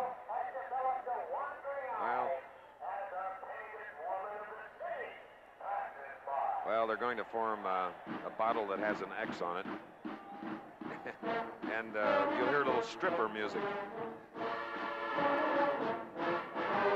As they say, a painted woman of the city passes by.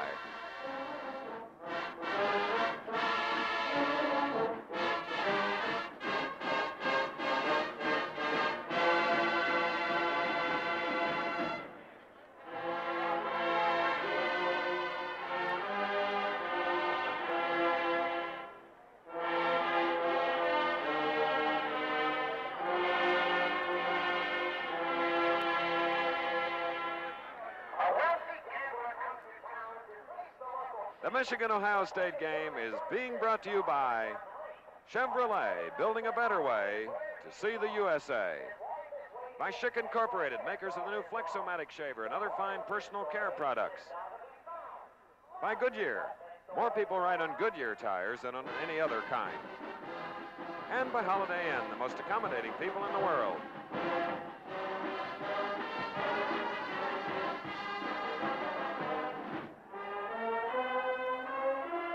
This is the OSU band, and after seeing sort of the barroom stripper scene, there is no place like home, and that's what they're playing.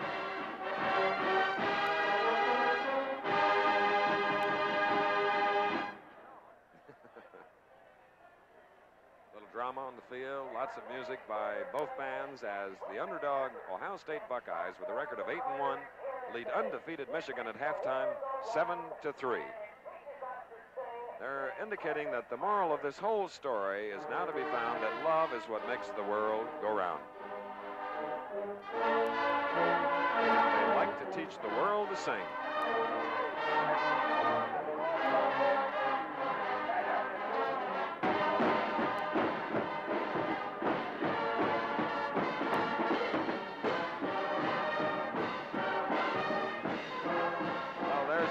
Double, Apple Pie, and ABC.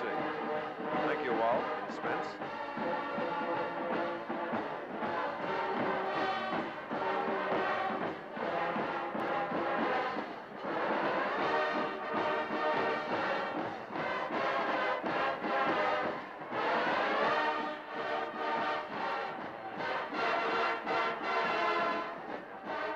There it is, the script as written by the OSU band.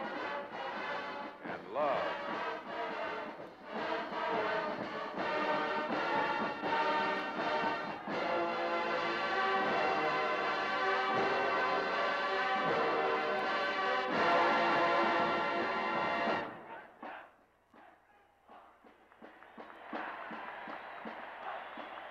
Well, it would be hard to say who won the Battle of the Bands today. I think it's a tie.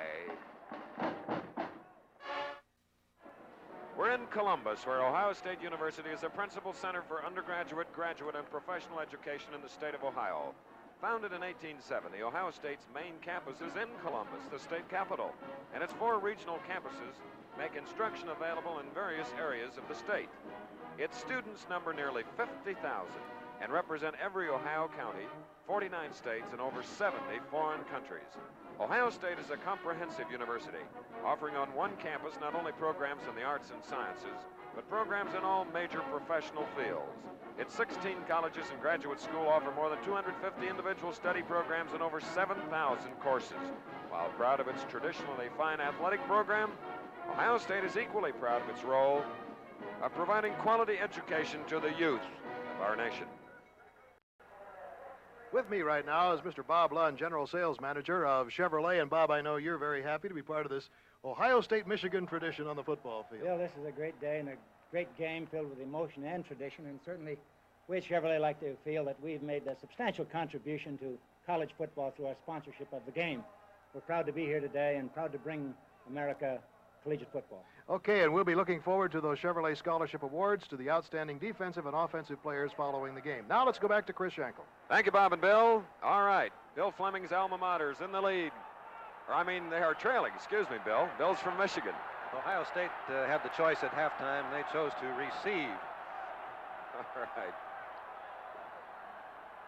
Well, on a 46-yard march in 7 plays, Ohio State has taken the lead, and they thwarted an 80-yard drive. All right, here are the Buckeyes at the 5, 10, 15. Bashnagel comes across to about the 22-yard line on a fine return as the second half is underway. 21 yards on carrying the second half kickoff. So it'll be the Buckeyes who have a 7-3 lead. Three-pointer for Michigan coming at 14-13 of the second quarter, or in other words, the beginning, a 35-yard field goal. And with 4:30 left in the first half, Ohio State scored. Then in the final seconds, the Ohio State defense stopped Michigan at the goal line. Now from the 22, 1st and 10, Greg Hare's the quarterback for the Buckeyes. Markers down as Griffin tries to get outside. Offside against the Wolverines. A remarkably free game of penalties. Michigan in the first half penalized once for offside and once for procedure. Ohio State penalized for running into a punt man on the fair catch signal, which they failed to see, and they too had one procedure penalty. Looking at 74, you get an idea of the size of college football players. That's John Hicks, 6'3", 254 pounds, and almost the speed of a halfback. Both teams have growing boys on them.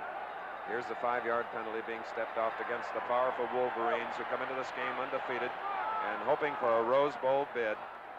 And you get the lineup for Ohio State: Bartosik, Teague, Kriegel, Myers, Bonica, Hicks, and Pucic.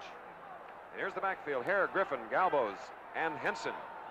Henson, who has 20 touchdowns on the year, the leading scorer in the country. So now it's a 1st down and 5 at the 27. Griffin, the freshman from Columbus, number 45, carrying on the play. And defensively for the Wolverines, 96 Spearman, 92 Grambo, 34 Much, another linebacker, 68 Ellis, 37 Key, the tackle, 71 Gallagher, Coleman, the defensive right end, number 8 Burks, number 6 Brown, 41 Logan, and 25 Datzauer make up the 11 men that are trying to stop the Buckeyes, who lead 7-3. Now with the ball at the 30. It's a second down and 2. First down, Buckeyes. Griffin. And the strategy has not changed. The first half, Ohio State kept it right on the ground. The statistics will indicate this very well. Michigan has the edge in the statistics. As you can see, 192 total yards to 90. Ohio State threw only one pass, and that was incomplete, so they have no yards passing. And time of possession, total domination by Michigan, 18:39 to 11:21. That means they had the ball 7 minutes longer than Ohio State. Now with the ball at the 33. First and 10, Ohio State. Griffin, number 45, carrying again. Putting his shoulder in was number 37, Tom Key, but tripping him up. 34 Much and 39 Coleman. As we look at Griffin, a freshman, 5'10", 185 pounds.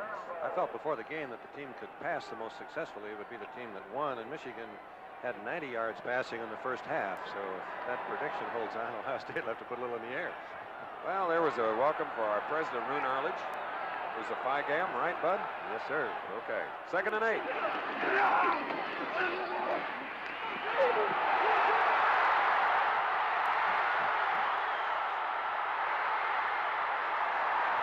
Greg Hare from his own 35 to the 30 of Michigan.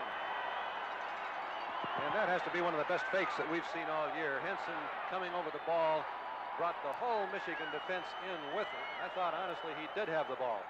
Let's take a look at it again. Here he is. It's Keith at fullback this time. Or rather, pardon me, it was number 45, Griffin, who made that super fake. But that closed the Michigan defense. Hare kept it and then did some brilliant running. 35 yards, first down at the Michigan 30. Ohio State's lead 7-3. There he goes. So long.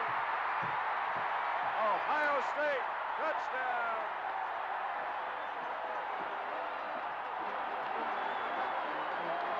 That's that old 1-2 punch. You fake to him the first time and let him have it the second time.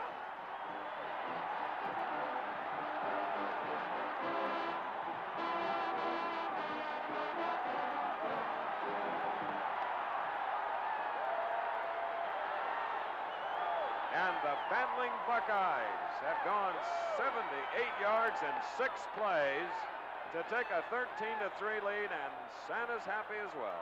Blair Conway to try the point after. I didn't know we had any prejudice Santas. And that was not a gift touchdown either. They really poured it on. 78 yards, 6 plays, 12 minutes, 32 seconds left in the third quarter. It's now 14-3. The underdog Buckeyes in the lead. All heck is broken loose here at Ohio Stadium in Columbus because the hometown team has just scored, leading now 14-3, kicking off to Heater, number 44 of Michigan at the 5. 10-15. Oh, he comes outside. He turns a corner at the 25, 30, 35, 40, out of bounds at the 42. Chuck Heater on a 41-yard kickoff return following an Ohio State touchdown to put him ahead 14-3. Wow. Well, I love these games. He has got some great speed. I thought he had it all the way. There's the Michigan offensive line. All right, as hearts pound here at Ohio Stadium, including ours, at the 42-yard line. Let's see what the Wolverines can do. Can they come from behind and remain undefeated? Rather over to the far side along with Hazelrig from the 42.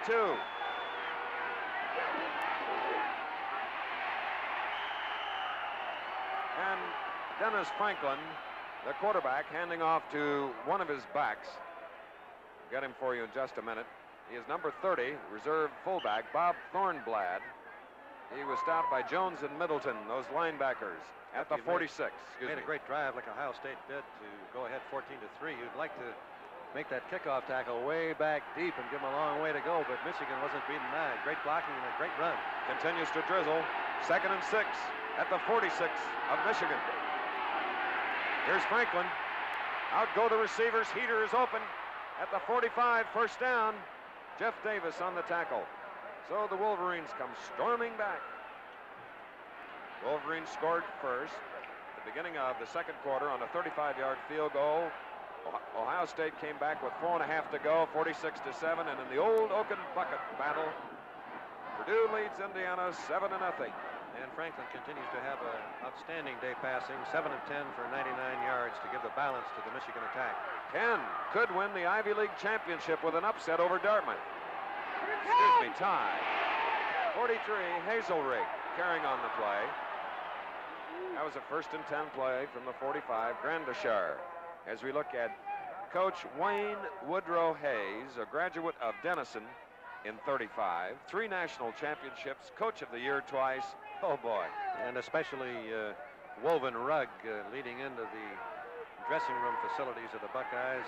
It had 1971 Michigan 10, Ohio State 7, and it's been blank for a full year now, with the result ready to be woven of this year's game. Daniels and Hazelrig in the slot formation of the far side, 2nd and 6.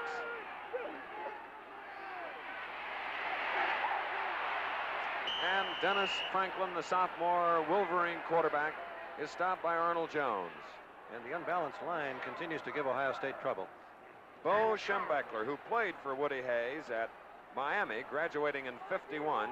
And on that team, the Miami team, Ara Parsegian, Johnny Pont, Paul Dietzel, Paul Schultz. Boy, a lot of them have become, well, they've all become fine coaches. Now with the ball at the 36, 3rd and 1. Excuse me, bud. 3rd and 1, a big one.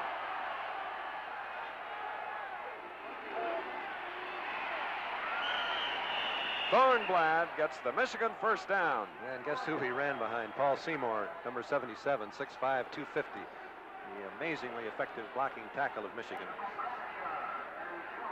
Well, the Seymour family in Michigan must be proud of their 2 sons, Jim, who played at Notre Dame, now playing for professional football. And here's Paul, a lineman, a good one. 1st and 10, the ball is at the 33. Bo Rather and Hazelrig are set to this side, the wide side. What a run by Heater. Boy, he shows me a little, bud. When you break the tackles as he did there, you're absolutely accurate. Scannell, number 83. That's off whom Heater spun. And Ohio State still having trouble getting rid. Here's a 2nd and 1.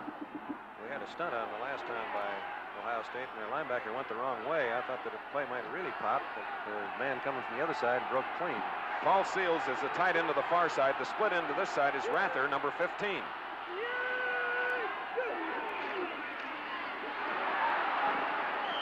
Thornblad carried on the play. 1st down. Hart, the center, 56. And 60, the right guard, Coyle, made that hold. And that's one of the plays that I like the best. Normally, you fake to the 1st man and give to the 2nd. And when you cross them up by giving to the 1st man and then faking to the 2nd, you freeze the linebackers. At least usually you do. Okay, Coach Wilkinson. Coming to the near side now, Hazelrig, 43, is in the slot. 15, Rather set away from the 16 of Ohio State. And the Wolverines churn it out with Heater carrying the ball. He moves to the 10 for another 6-yard gain with 8:28 to go in the 3rd quarter. It's 14-3. Ohio State leading undefeated Michigan. Heater only weighs 205, but he runs like he weighs about 235. Brilliant sophomore. Thornblad has carried the ball 6 times for 25 yards. Heater's up to 60 yards now as they go into the eye. The slot formation to the near side. Gustafson is in the slot, replacing Hazelrig on a 2nd and 4. Franklin to the 5.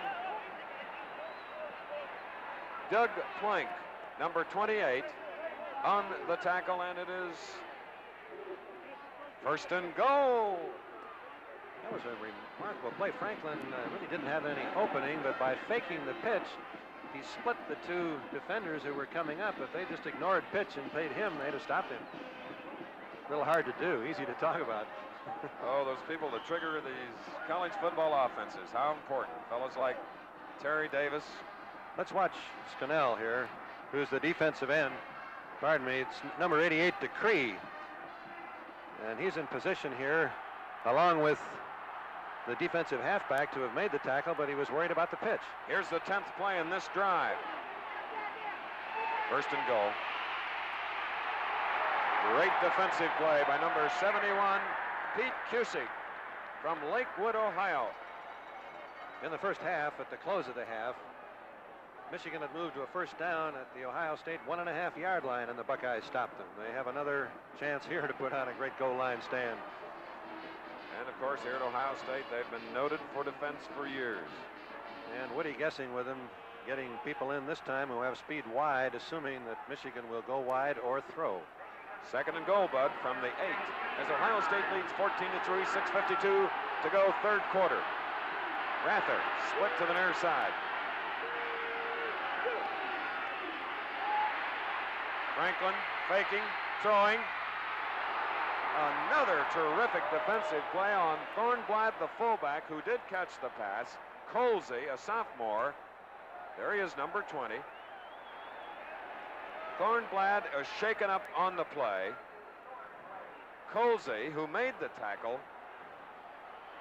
We talked before the game about how this was a physical contest, a game of assault. These two teams really do go after each other. That's There's Thornblad 30. going out. Shuttlesworth, the regular fullback, comes in. Rather goes out, and that's a pity. Thornblad, hate to see any player shaken up. We got a report for you. He'll be back. Sure. All right, here we are. Third and goal at the 2.5. The power I formation with the ends tight. And Dennis Franklin is right. There's no way his teammates could hear the signals. And you can tell who's the home team. Now Bo Schembechler has two tight ends, Seal 83 and Denver 84. And there's the maize and blue Wolverine band. Hail to the victor. After this telecast, it'll be Kodak's All-America football team, followed by Wide World of Sports, which today features the Muhammad Ali Bob Foster heavyweight fight from Nevada, world ski flying, and a report on Olga Korbut, the gymnast star who thrilled millions throughout the world with a recent Olympic performance. You'll see that performance, and we'll never forget it. Third and goal. Let's see if the ball is loose. Watch. Oh, boy. Well, he fumbled the ball, Chris, but Hazelrig coming back in saying he was down first. 43 in white carried the ball. Grandishar, one of several tacklers now. The ball is inside the hash mark. And watch the red shirts. Here's the power sweep of Michigan, their basic offensive play. It looks as though they've got it formed. And it's up and over, and watch this. Boom. And you can see the ball. I guess you couldn't quite. Now, if you're a numerologist, this is the 13th play in this drive. Fourth and goal. Touchdown, Michigan. Shuttlesworth powering in. Behind Paul Seymour. 58 yards, 13 plays, and Michigan is back into contention with a score of 14-9. They'll try for the point in a moment. There he is, Shuttlesworth.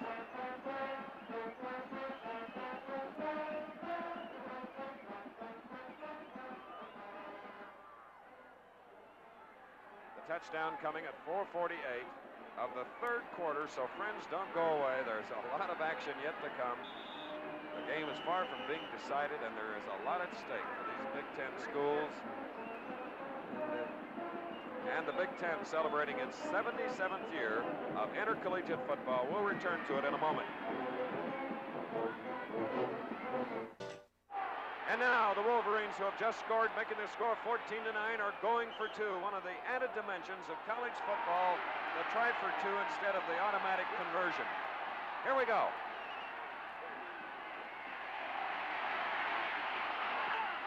And it is 14-11. Hazelrig caught that pitch. And a very sound choice on the part of the Michigan staff. If they miss it, 2 field goals would get them back in there. And if they make it, of course, now 1 field goal will give them a tie. And if they tie, they can still go to the Rose Bowl. Let's take a look at the touchdown again. This is the 4th down play. 4th down from the 1.5-yard line. And that Michigan line really fires out. Seymour doing a great job. Shuttlesworth popping it in all the way over. And let's take a look now at the extra point, the rollout pass. Option to pass or run on Franklin's part. And he makes it look as though he's going to run. But he sees Hazelrig, who had hooked in front, and the pass was completed for the 2 points, and it's 14-11. Well, the constant drizzle has not dampened the intense play on the field. Here now, Michigan kicking off. Mike Lantry kicking off, and it's coming back over here to Brian Baschnagel. Baschnagel out to the 20, down at about the 22. He is tackled by number 16, Dave Zuccarelli, and Len Harden. Another amazing statistic, Chris. There's 4:43 to go in the third quarter, and each team has had the ball only 6 times, first and 10. The most constant statistic in football, regardless of the score, is that you get it 14 times, first and 10 during the game. All right, Ohio State with the ball at their own 22. The last touchdown they scored, they went 78 yards in 6 plays. Greg Hare, the quarterback. Griffin, like a little jitterbug. Roy Burks and Tom Key on the tackle. Thornblad, the Michigan reserve fullback, just had the wind knocked out of him, and he will be back in the game. Griffin, the freshman now, has picked up 71 yards for the Buckeyes in 11 carries, and that gives you an idea of the various types of clothing, covering that you have here on a drizzly gray afternoon. Second down and 6. Griffin stopped hard by Steve Strinko, number 59. Look at that, 6'3", 235 pounds from Middletown, Ohio, which also produced the NBA's Jerry Lucas. Loss of a yard on the play. It's third down and 7. And momentum the Michigan offense has.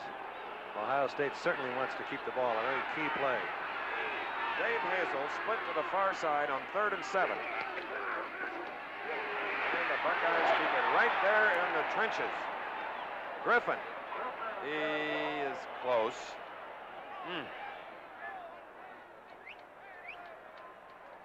Not a lot of wind out here, but it seems to be getting colder, and this drizzle could very soon turn to snow. Let's watch Grambo here, number 92, the wide field tackle. He's hit by Hicks. He's driven back. He slides off, and with the help of linebacker Key, they make the tackle short of the first down, and Ohio State goes into punt formation. Back to punt is Lego, number 92.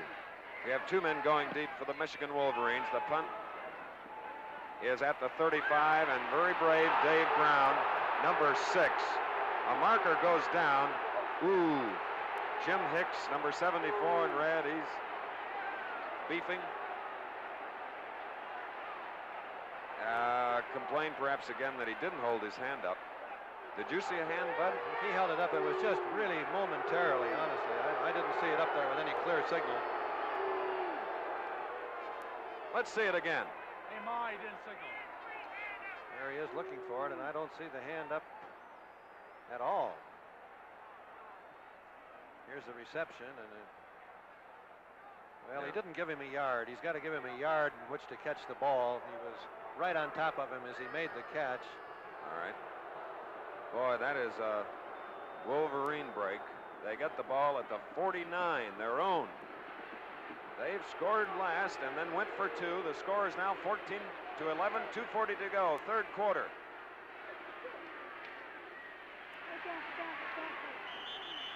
And pounding ahead was Shuttlesworth, who scored the touchdown, capping a 58-yard march in 13 plays. Michigan has been just a step quicker than Ohio State, both offensively and defensively thus far in the game, and that quickness is paying off for them. 6-yard gain, second down and 4.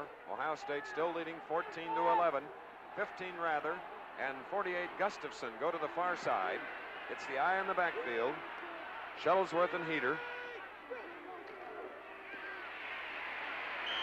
That was Shuttlesworth.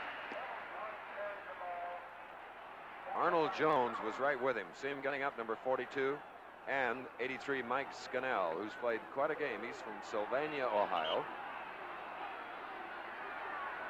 And it's a state that produces a lot of terrific football players, Bud. It certainly does. Now with the ball at the, well, it's between the 43 and 44. Let's call it the 43. It's third down, a little more than 2. Rather to the far side. As a flanker, the split end of this side is Hazelrig. And he goes to his tight end on a beautiful call, Paul Seal.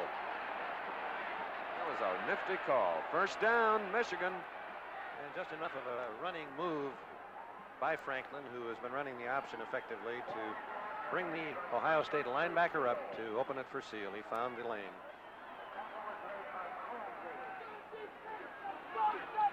Ball is now at the 29. Seal range already. Excuse me. Right. Seal has caught 3 for 55 yards. First down. 9 of 12 for Franklin. Cassie. Heater. Gain of perhaps a yard. Arnold Jones again in there. I believe that's the first time in this half that they've stopped them on first down. They've been grinding out 5 or 6 yards on first down and keeping control of the percentage of possession. But the Buckeyes with 3 great linebackers, Middleton 32, Jones 42, and Grandisher, number 53. And the balance of the Michigan attack is one of the reasons they're moving the ball so effectively. Ohio State has only thrown once, and they have not completed that pass. 2nd and 9 from the Ohio State 28. There again, it's 42 Jones from Dayton, Ohio, tackling Heater at about the 25, bringing up a 3rd down. And Heater, I think, was shaken up on the play. He took himself out of the game. But I talked about those 3 linebackers. Middleton, 32, is a junior. Jones, 42, is a sophomore. Grandisher, the All-American, is a junior. Wow. We'll be back with the 4th quarter in a moment.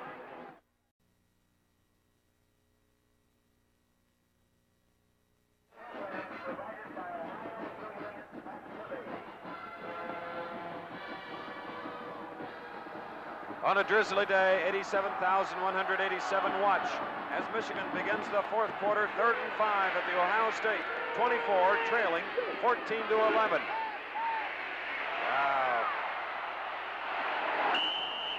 Very close to the first down by the quarterback, Dennis Franklin.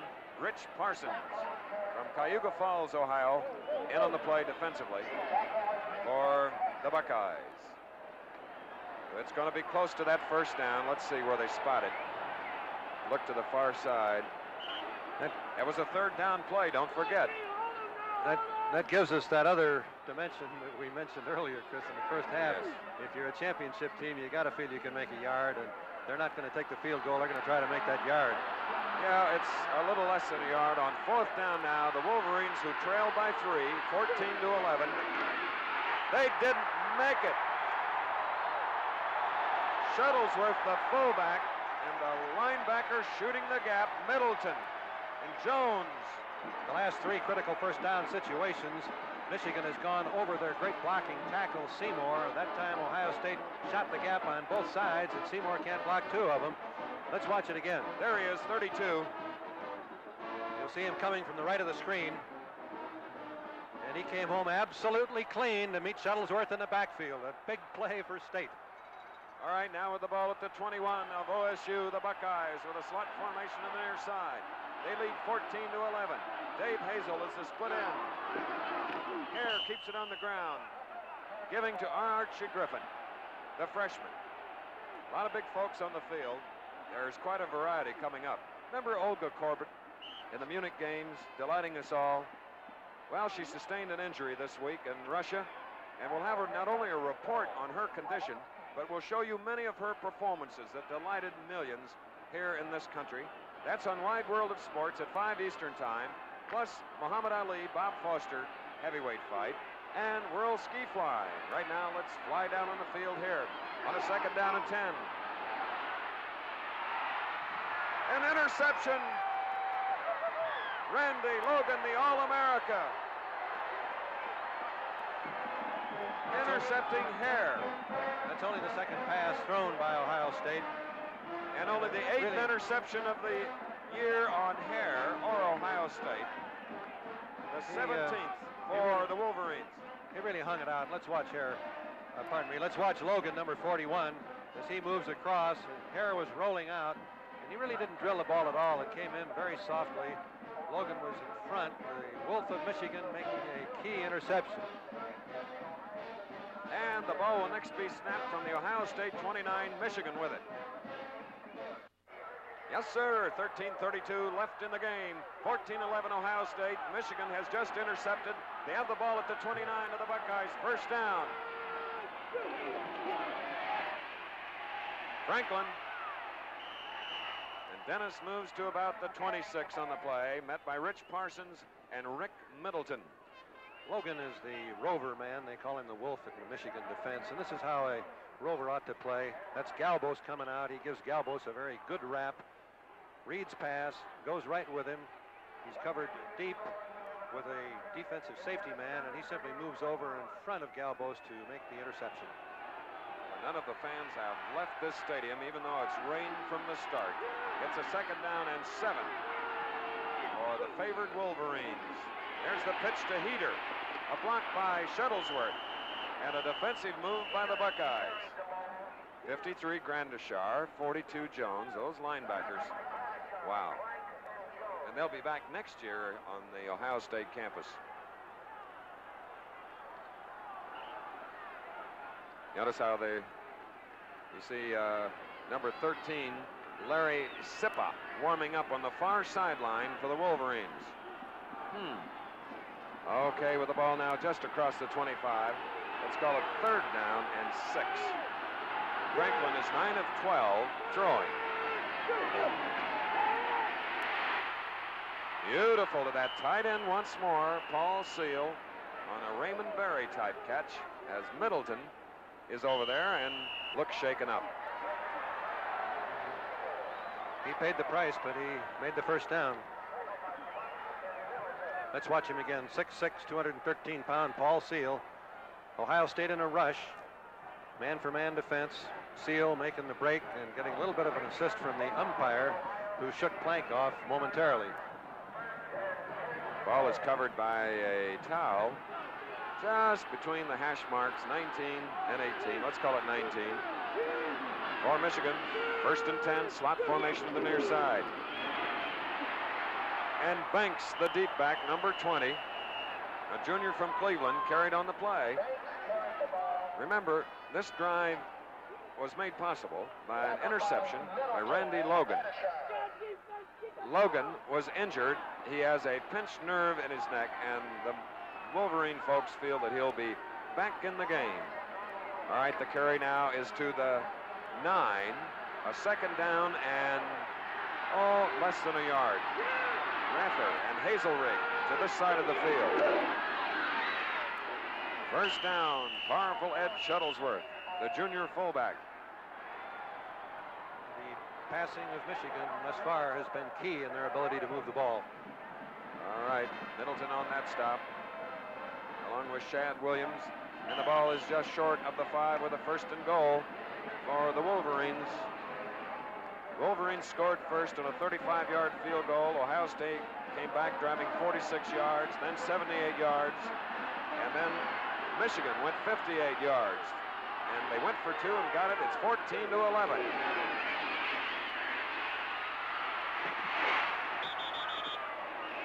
Harry Banks, number 20, fresh as he has not been in the lineup until this series of downs, was stopped by Neil Colsey, and there you see the result of the hard hitting. Banks is down. That's Colsey, the Ohio State man. Excuse me, down. Colsey. Both 2 number 20s, Chris. Right. 10 minutes, 29 seconds left in the game. We'll be back. Football is a game of violent contact. This is the last play. You'll see Banks, number 20 for Michigan, taking the pitch here from Franklin. Colsey, number 20 for Ohio State, coming up, and that is contact. Colsey has been replaced by John Hughes, number 44 of Duquesne, Pennsylvania. Kuhn has replaced Middleton at linebacker. Second and goal from the 4 for Michigan. Third down and goal at about the 1.5. Banks carrying on that play. I'd do what they do. I'd run it right over Seymour when the pressure's on. Jones and Grandishar again. And Woody thinks they're going to go wide. He's substituting his speed again. And Colsey is back in, number 20. So is Middleton, number 32. You can see the towel covering the football because it continues to rain, and even harder now. We have 9:50 left in the game. 3rd and goal at the 1.5.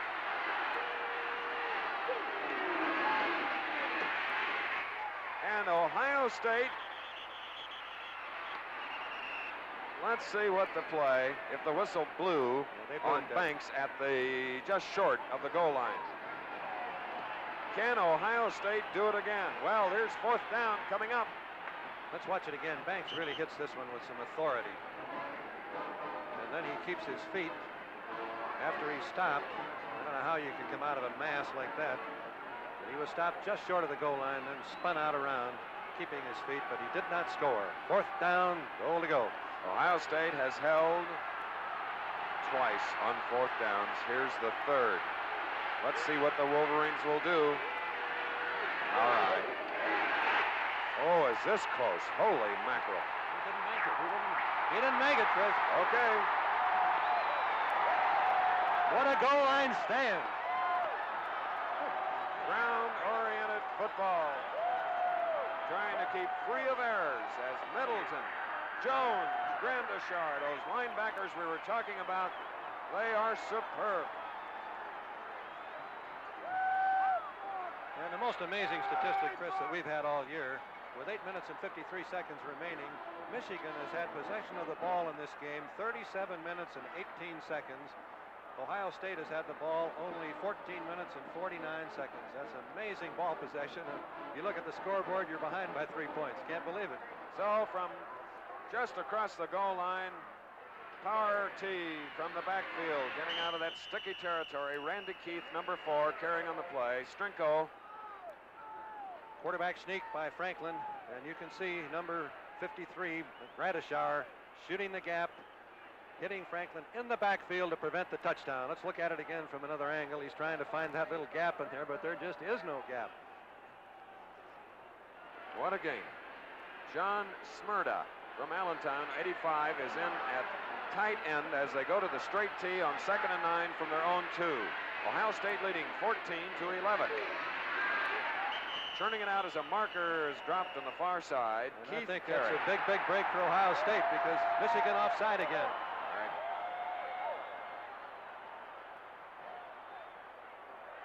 Strinko, you saw him up there for Michigan, 59. In the lineup, 37 Key, 68 Ellis, 34 Mutch, 92 Grambo, Spearman 96, offside against the defense. So, comes out to the 7, and it'll be 2nd down and 2. They say 3, we say 2. I'm with you. You can count on it. It's 2 yards.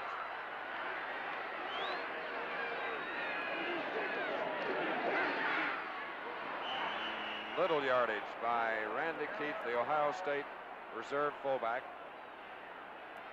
So it'll be a 3rd down. We have 7 minutes, 42 seconds left in the ball game.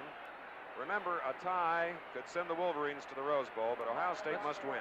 Watch Grambo, number 92, shooting the gap. He was trying to be picked up by Galbos, but he was too deep in the backfield and overpowered Galbos to make the tackle.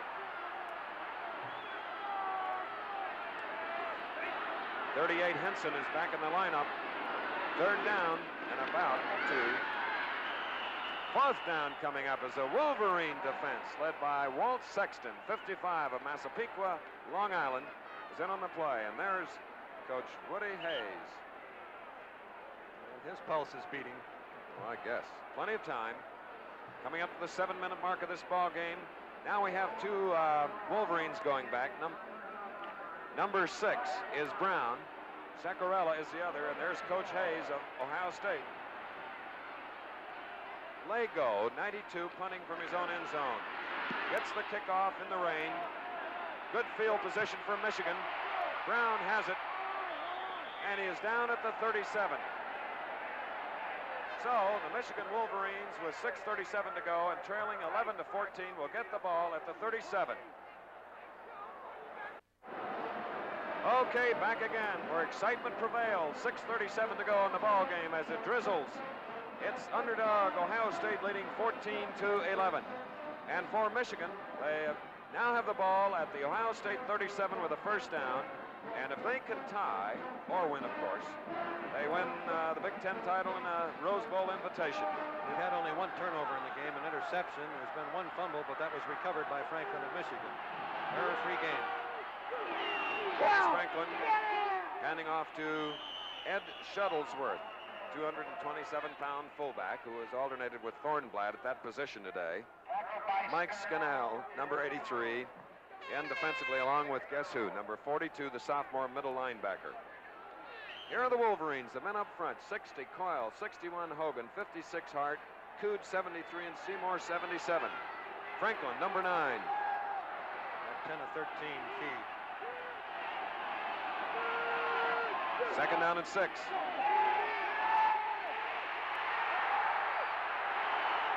And the big lineman broke through. Cusick, along with Hazenall, 71 and 70. That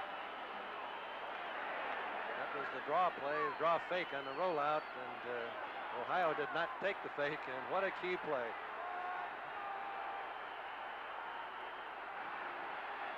Boy, oh boy. Defensive football. We saw it Thursday. Oklahoma and Nebraska. We're seeing it right here again. Ohio State against the powerful undefeated Wolverines. Back to the 37. It's a third down and 10 for Michigan. 5:23 to go. They trail by 3.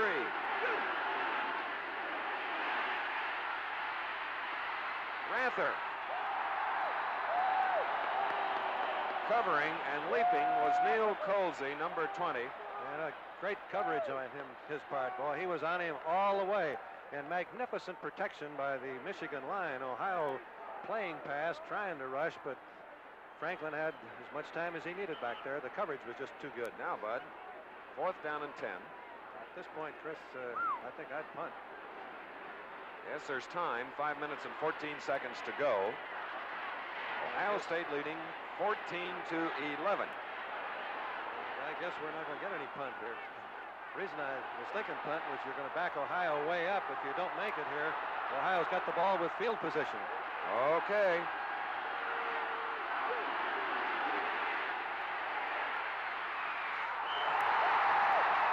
Peter not getting the ball, but a rush was put on Franklin by number 88, Van de Cree. Will return in a moment.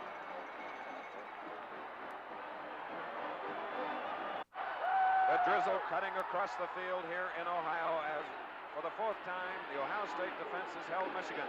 For the 37, first down. Griffin on a wet field, losing his footing at about the 35, Bud. And when you've had the ball as long as Michigan has, you just can't believe you've only got 11 points up there and that the other team has got 14. Bud, were you surprised on the 4th and 10 at that position of the field?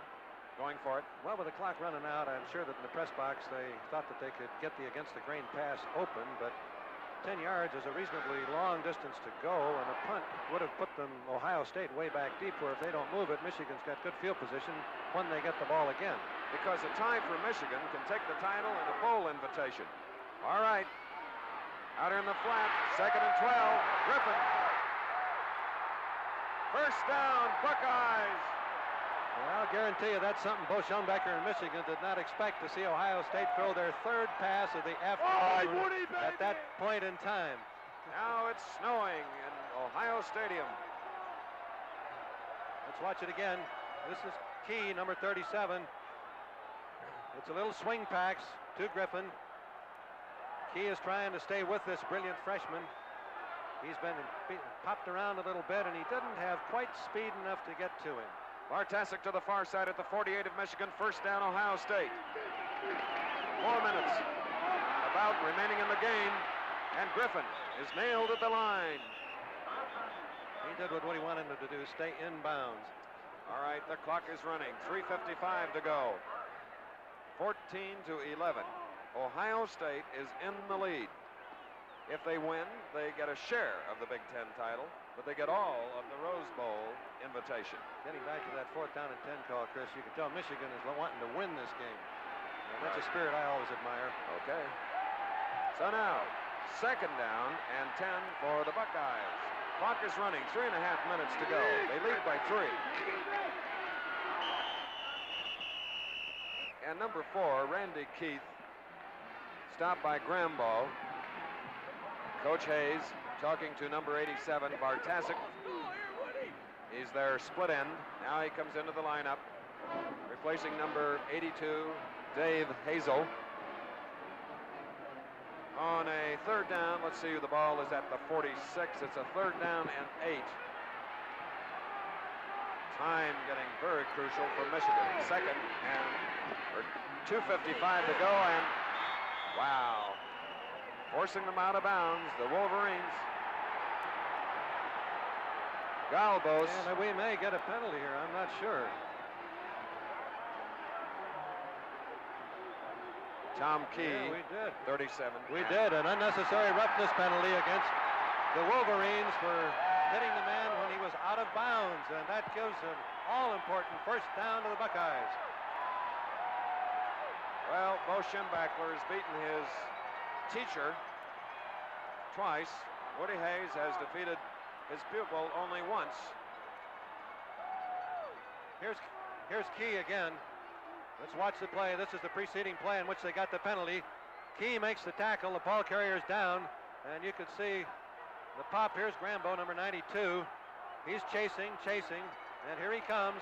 The player's down. He's out of bounds, and he was on top of him. I don't think he could stop his momentum. First and 10 from the 29.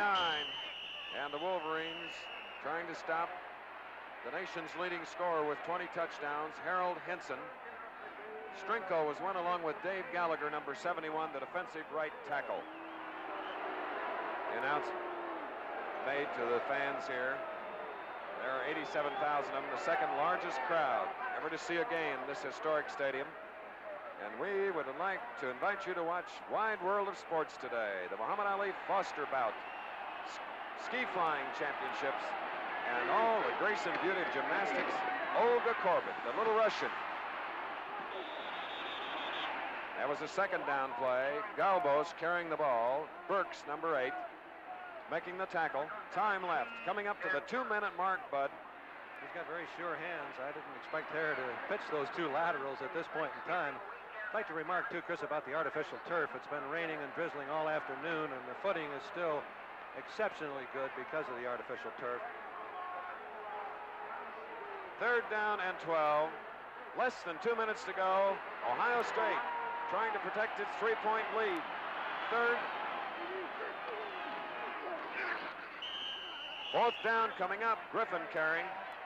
And the clock continues to move. 1:27, 26. Michigan just took their first time out to kill the clock, thinking that they'll be able to stop Ohio State on the next snap and get the ball with about a minute to play. 1:25, fourth down and 11. And number 3, Conway, comes into the lineup. He is a field goal kicker for the Buckeyes. This is his first attempt today, while his counterpart, Mike Landry, kicked a 35-yarder early in the game.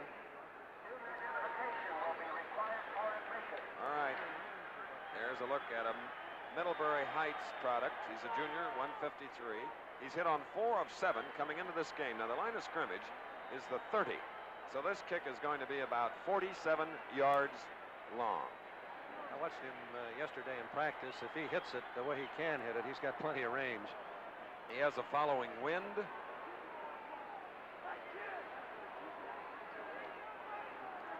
Right here, a crucial battle on the banks of the Olentangy, Ohio Stadium.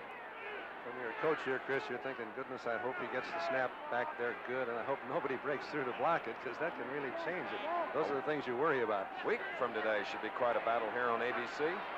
Notre Dame and Southern California from the Coliseum in Los Angeles. Now on fourth down and 11, approximately a 47-yard kick. Myers to snap the ball. It's up. No good. So the Wolverines have 1 minute and 20 seconds to launch a drive, which will begin at their own 20. 14-11, Ohio State. No score in the first quarter. Halftime 7-3. Then they were 14-11 at the end of 3. That's the score now. You got 2 timeouts to work with. You've got 80 yards to go. You've got a brilliant sophomore quarterback in Franklin, and you've got a shot. All right, from the 20 now, first down. Here's Franklin. 3 men going upfield. A long pass, Rather. Not controlled. Second down and 10. And as so often happens, they had it too well covered, and the 2 Ohio State men took the ball away from each other. Rick Middleton, the linebacker, 32 and 28, Doug Plank. We're back on the play, covering Rather 15. Let's watch Rather again, number 15 for Michigan. Breaking down the field, a straight fly pattern, and the ball is a little bit underthrown, and you can see the 2 Ohio State men knock each other off the ball. Now, minute 13 to go, 14 to 11. Ohio State on defense has the lead. Michigan has to come from behind. Second down and 10 at their own 20. Rather and Hazelrig set away from the line. Here's Franklin. Going deep. Look out. Oh! In the midst and out. Hazelrig covered by Jeff Davis. I'll guarantee you that was some play on the part of Hazelrig. He had him beat. Going back against Davis, and he can move. There he is. He's open. He's got him beat. If Franklin can throw the ball a little closer to the sidelines, instead of making him come back inside to get it, if he'd hung it out on the sidelines, Hazelrig would have been able to take it all away. And now it's third down and 10 with 1 minute and 6 seconds. There's quite a sign. We hope it's warmer in California. Well, it's about 39 here. The Wolverines are 80 yards away. Here's a pass to Rather, getting the first down and out of bounds. Wait a minute, where did that official mark the departure from the field? I think he's going to say it was just barely short, Chris. Wow, the mitts were across the 30, the ball. That's getting a little technical. Let's watch it again. Just a little hook pattern. You're going to play him deep. Yeah, he appeared to me that he was well over that 30-yard line. But mackerel. as he tried to go out of bounds, he moved back toward his own goal line. And this will cause... There you see, with 1 minute to go, fourth down, less than a yard. And Michigan has almost got to stay on the ground here to pick it up for sure. And that'll take some time if they do it that way. And they failed in the past. You weren't going to get any goal line defense from Ohio State on that snap. Shuttlesworth. It's a first down. Now 57 seconds to go, and it appears that a time has been called by the man that's refereeing his final game, Ross Dean. All right, following this, it'll be the Kodak All-America show. And you'll see some great players, 24 of the best in the country, to be followed by ABC's Wide World of Sports, a Muhammad Ali Foster bout. Then it'll be ski flying and a report on Olga Korbut and a review of her great performances in Munich. Michigan and Ohio State are playing for the Rose Bowl, but on December 9, 4 other bowl games will be played. The NCAA College Division Regional Football Championships are set that day, and it'll be ABC's pleasure to present these games to regional audiences. If you're in the area, get out and see the Boardwalk Bowl in Atlantic City's Convention Hall, the Franklin Rice Bowl in Baton Rouge, the Pioneer Bowl in Wichita Falls, Texas, and the Camellia Bowl in Sacramento, or you can watch them here on ABC. Also, a show you can watch immediately following this telecast from Columbus, Ohio, is our scoreboard show, the Prudential College Scoreboard Show, with Dave Dials and Merle Harmon hosting it as they've done it all year, and oh so well. Rather and Hazelrig set away now on a 1st and 10 with 57 seconds to go. They're at their own 31. Franklin. A long pass, wobbly. Intended for Hazelrig. That was Jeff Davis, 16, covering. 2nd and 10. 51 seconds to go. And beautiful pass defense here. Hazelrig going down the field. Davis has got him, reading him to the inside. And he gets some support. Number 24 coming across is Parsons.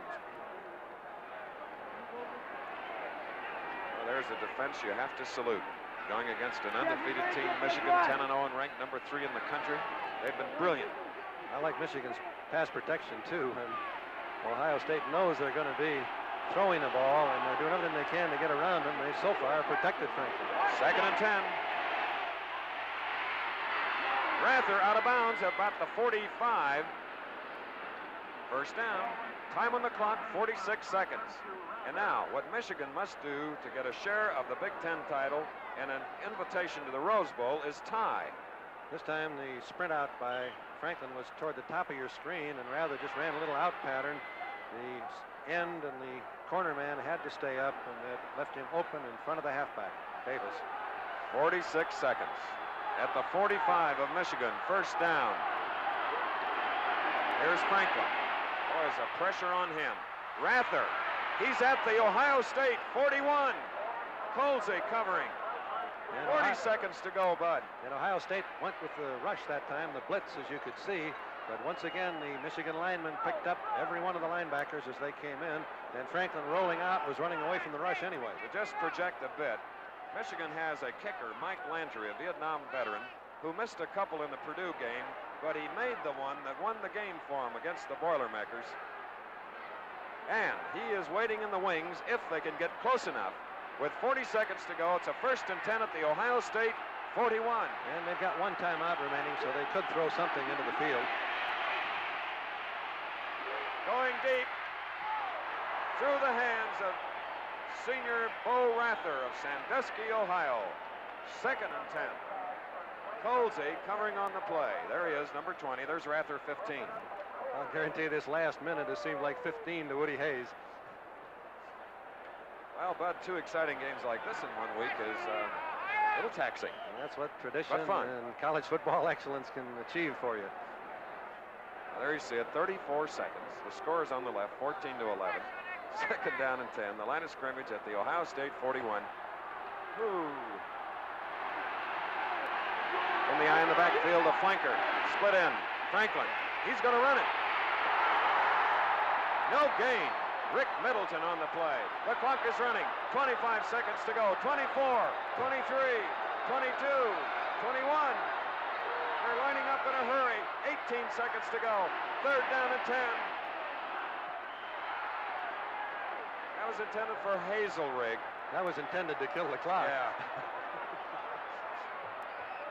Okay. Now we're going to have something here that's tragic. The crowd has come out and taken down the goalposts, and Michigan has a timeout remaining, so that if they can move it down there, there are going to be no goalposts for them to kick, and the wind is different. So if you change to try to kick it against the other goalpost, and we've got some idiotic people down at the other goal line shaking the goalpost, which is really terrible. They may defeat their own purpose.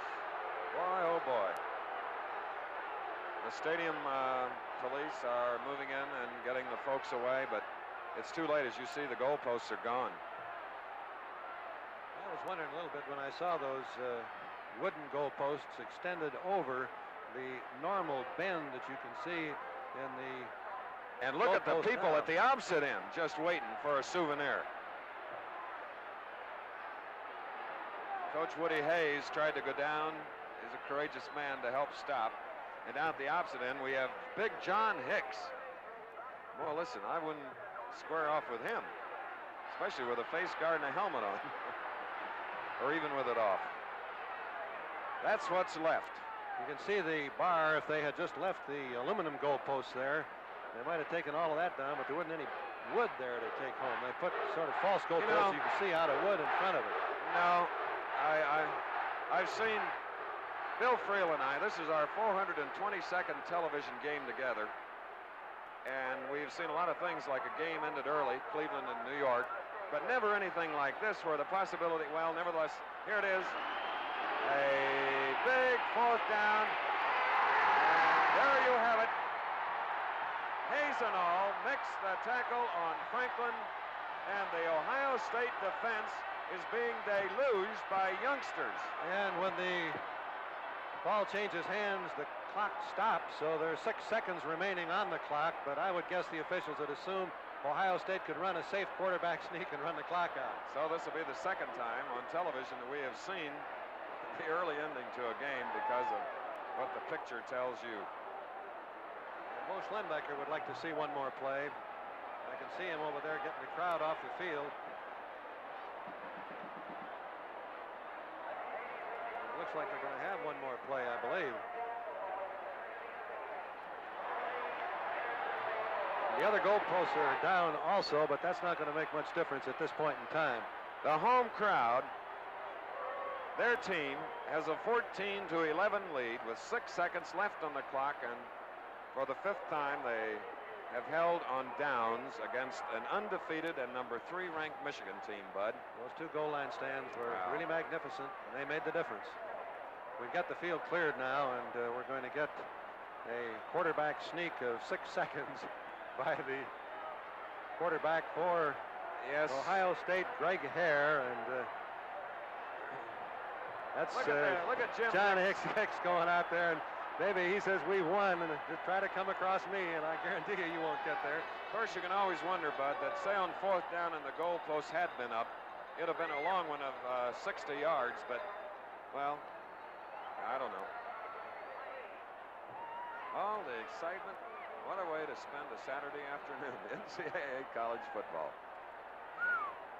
And we still have another bruiser coming up a week from today, Notre Dame being hosted by undefeated Southern California Trojans. And the number 1 ranked team in the nation. Sir. All right, Ohio State, 1st and 10, right about their 40, and Greg Hare falls down. 2-1, Ohio State!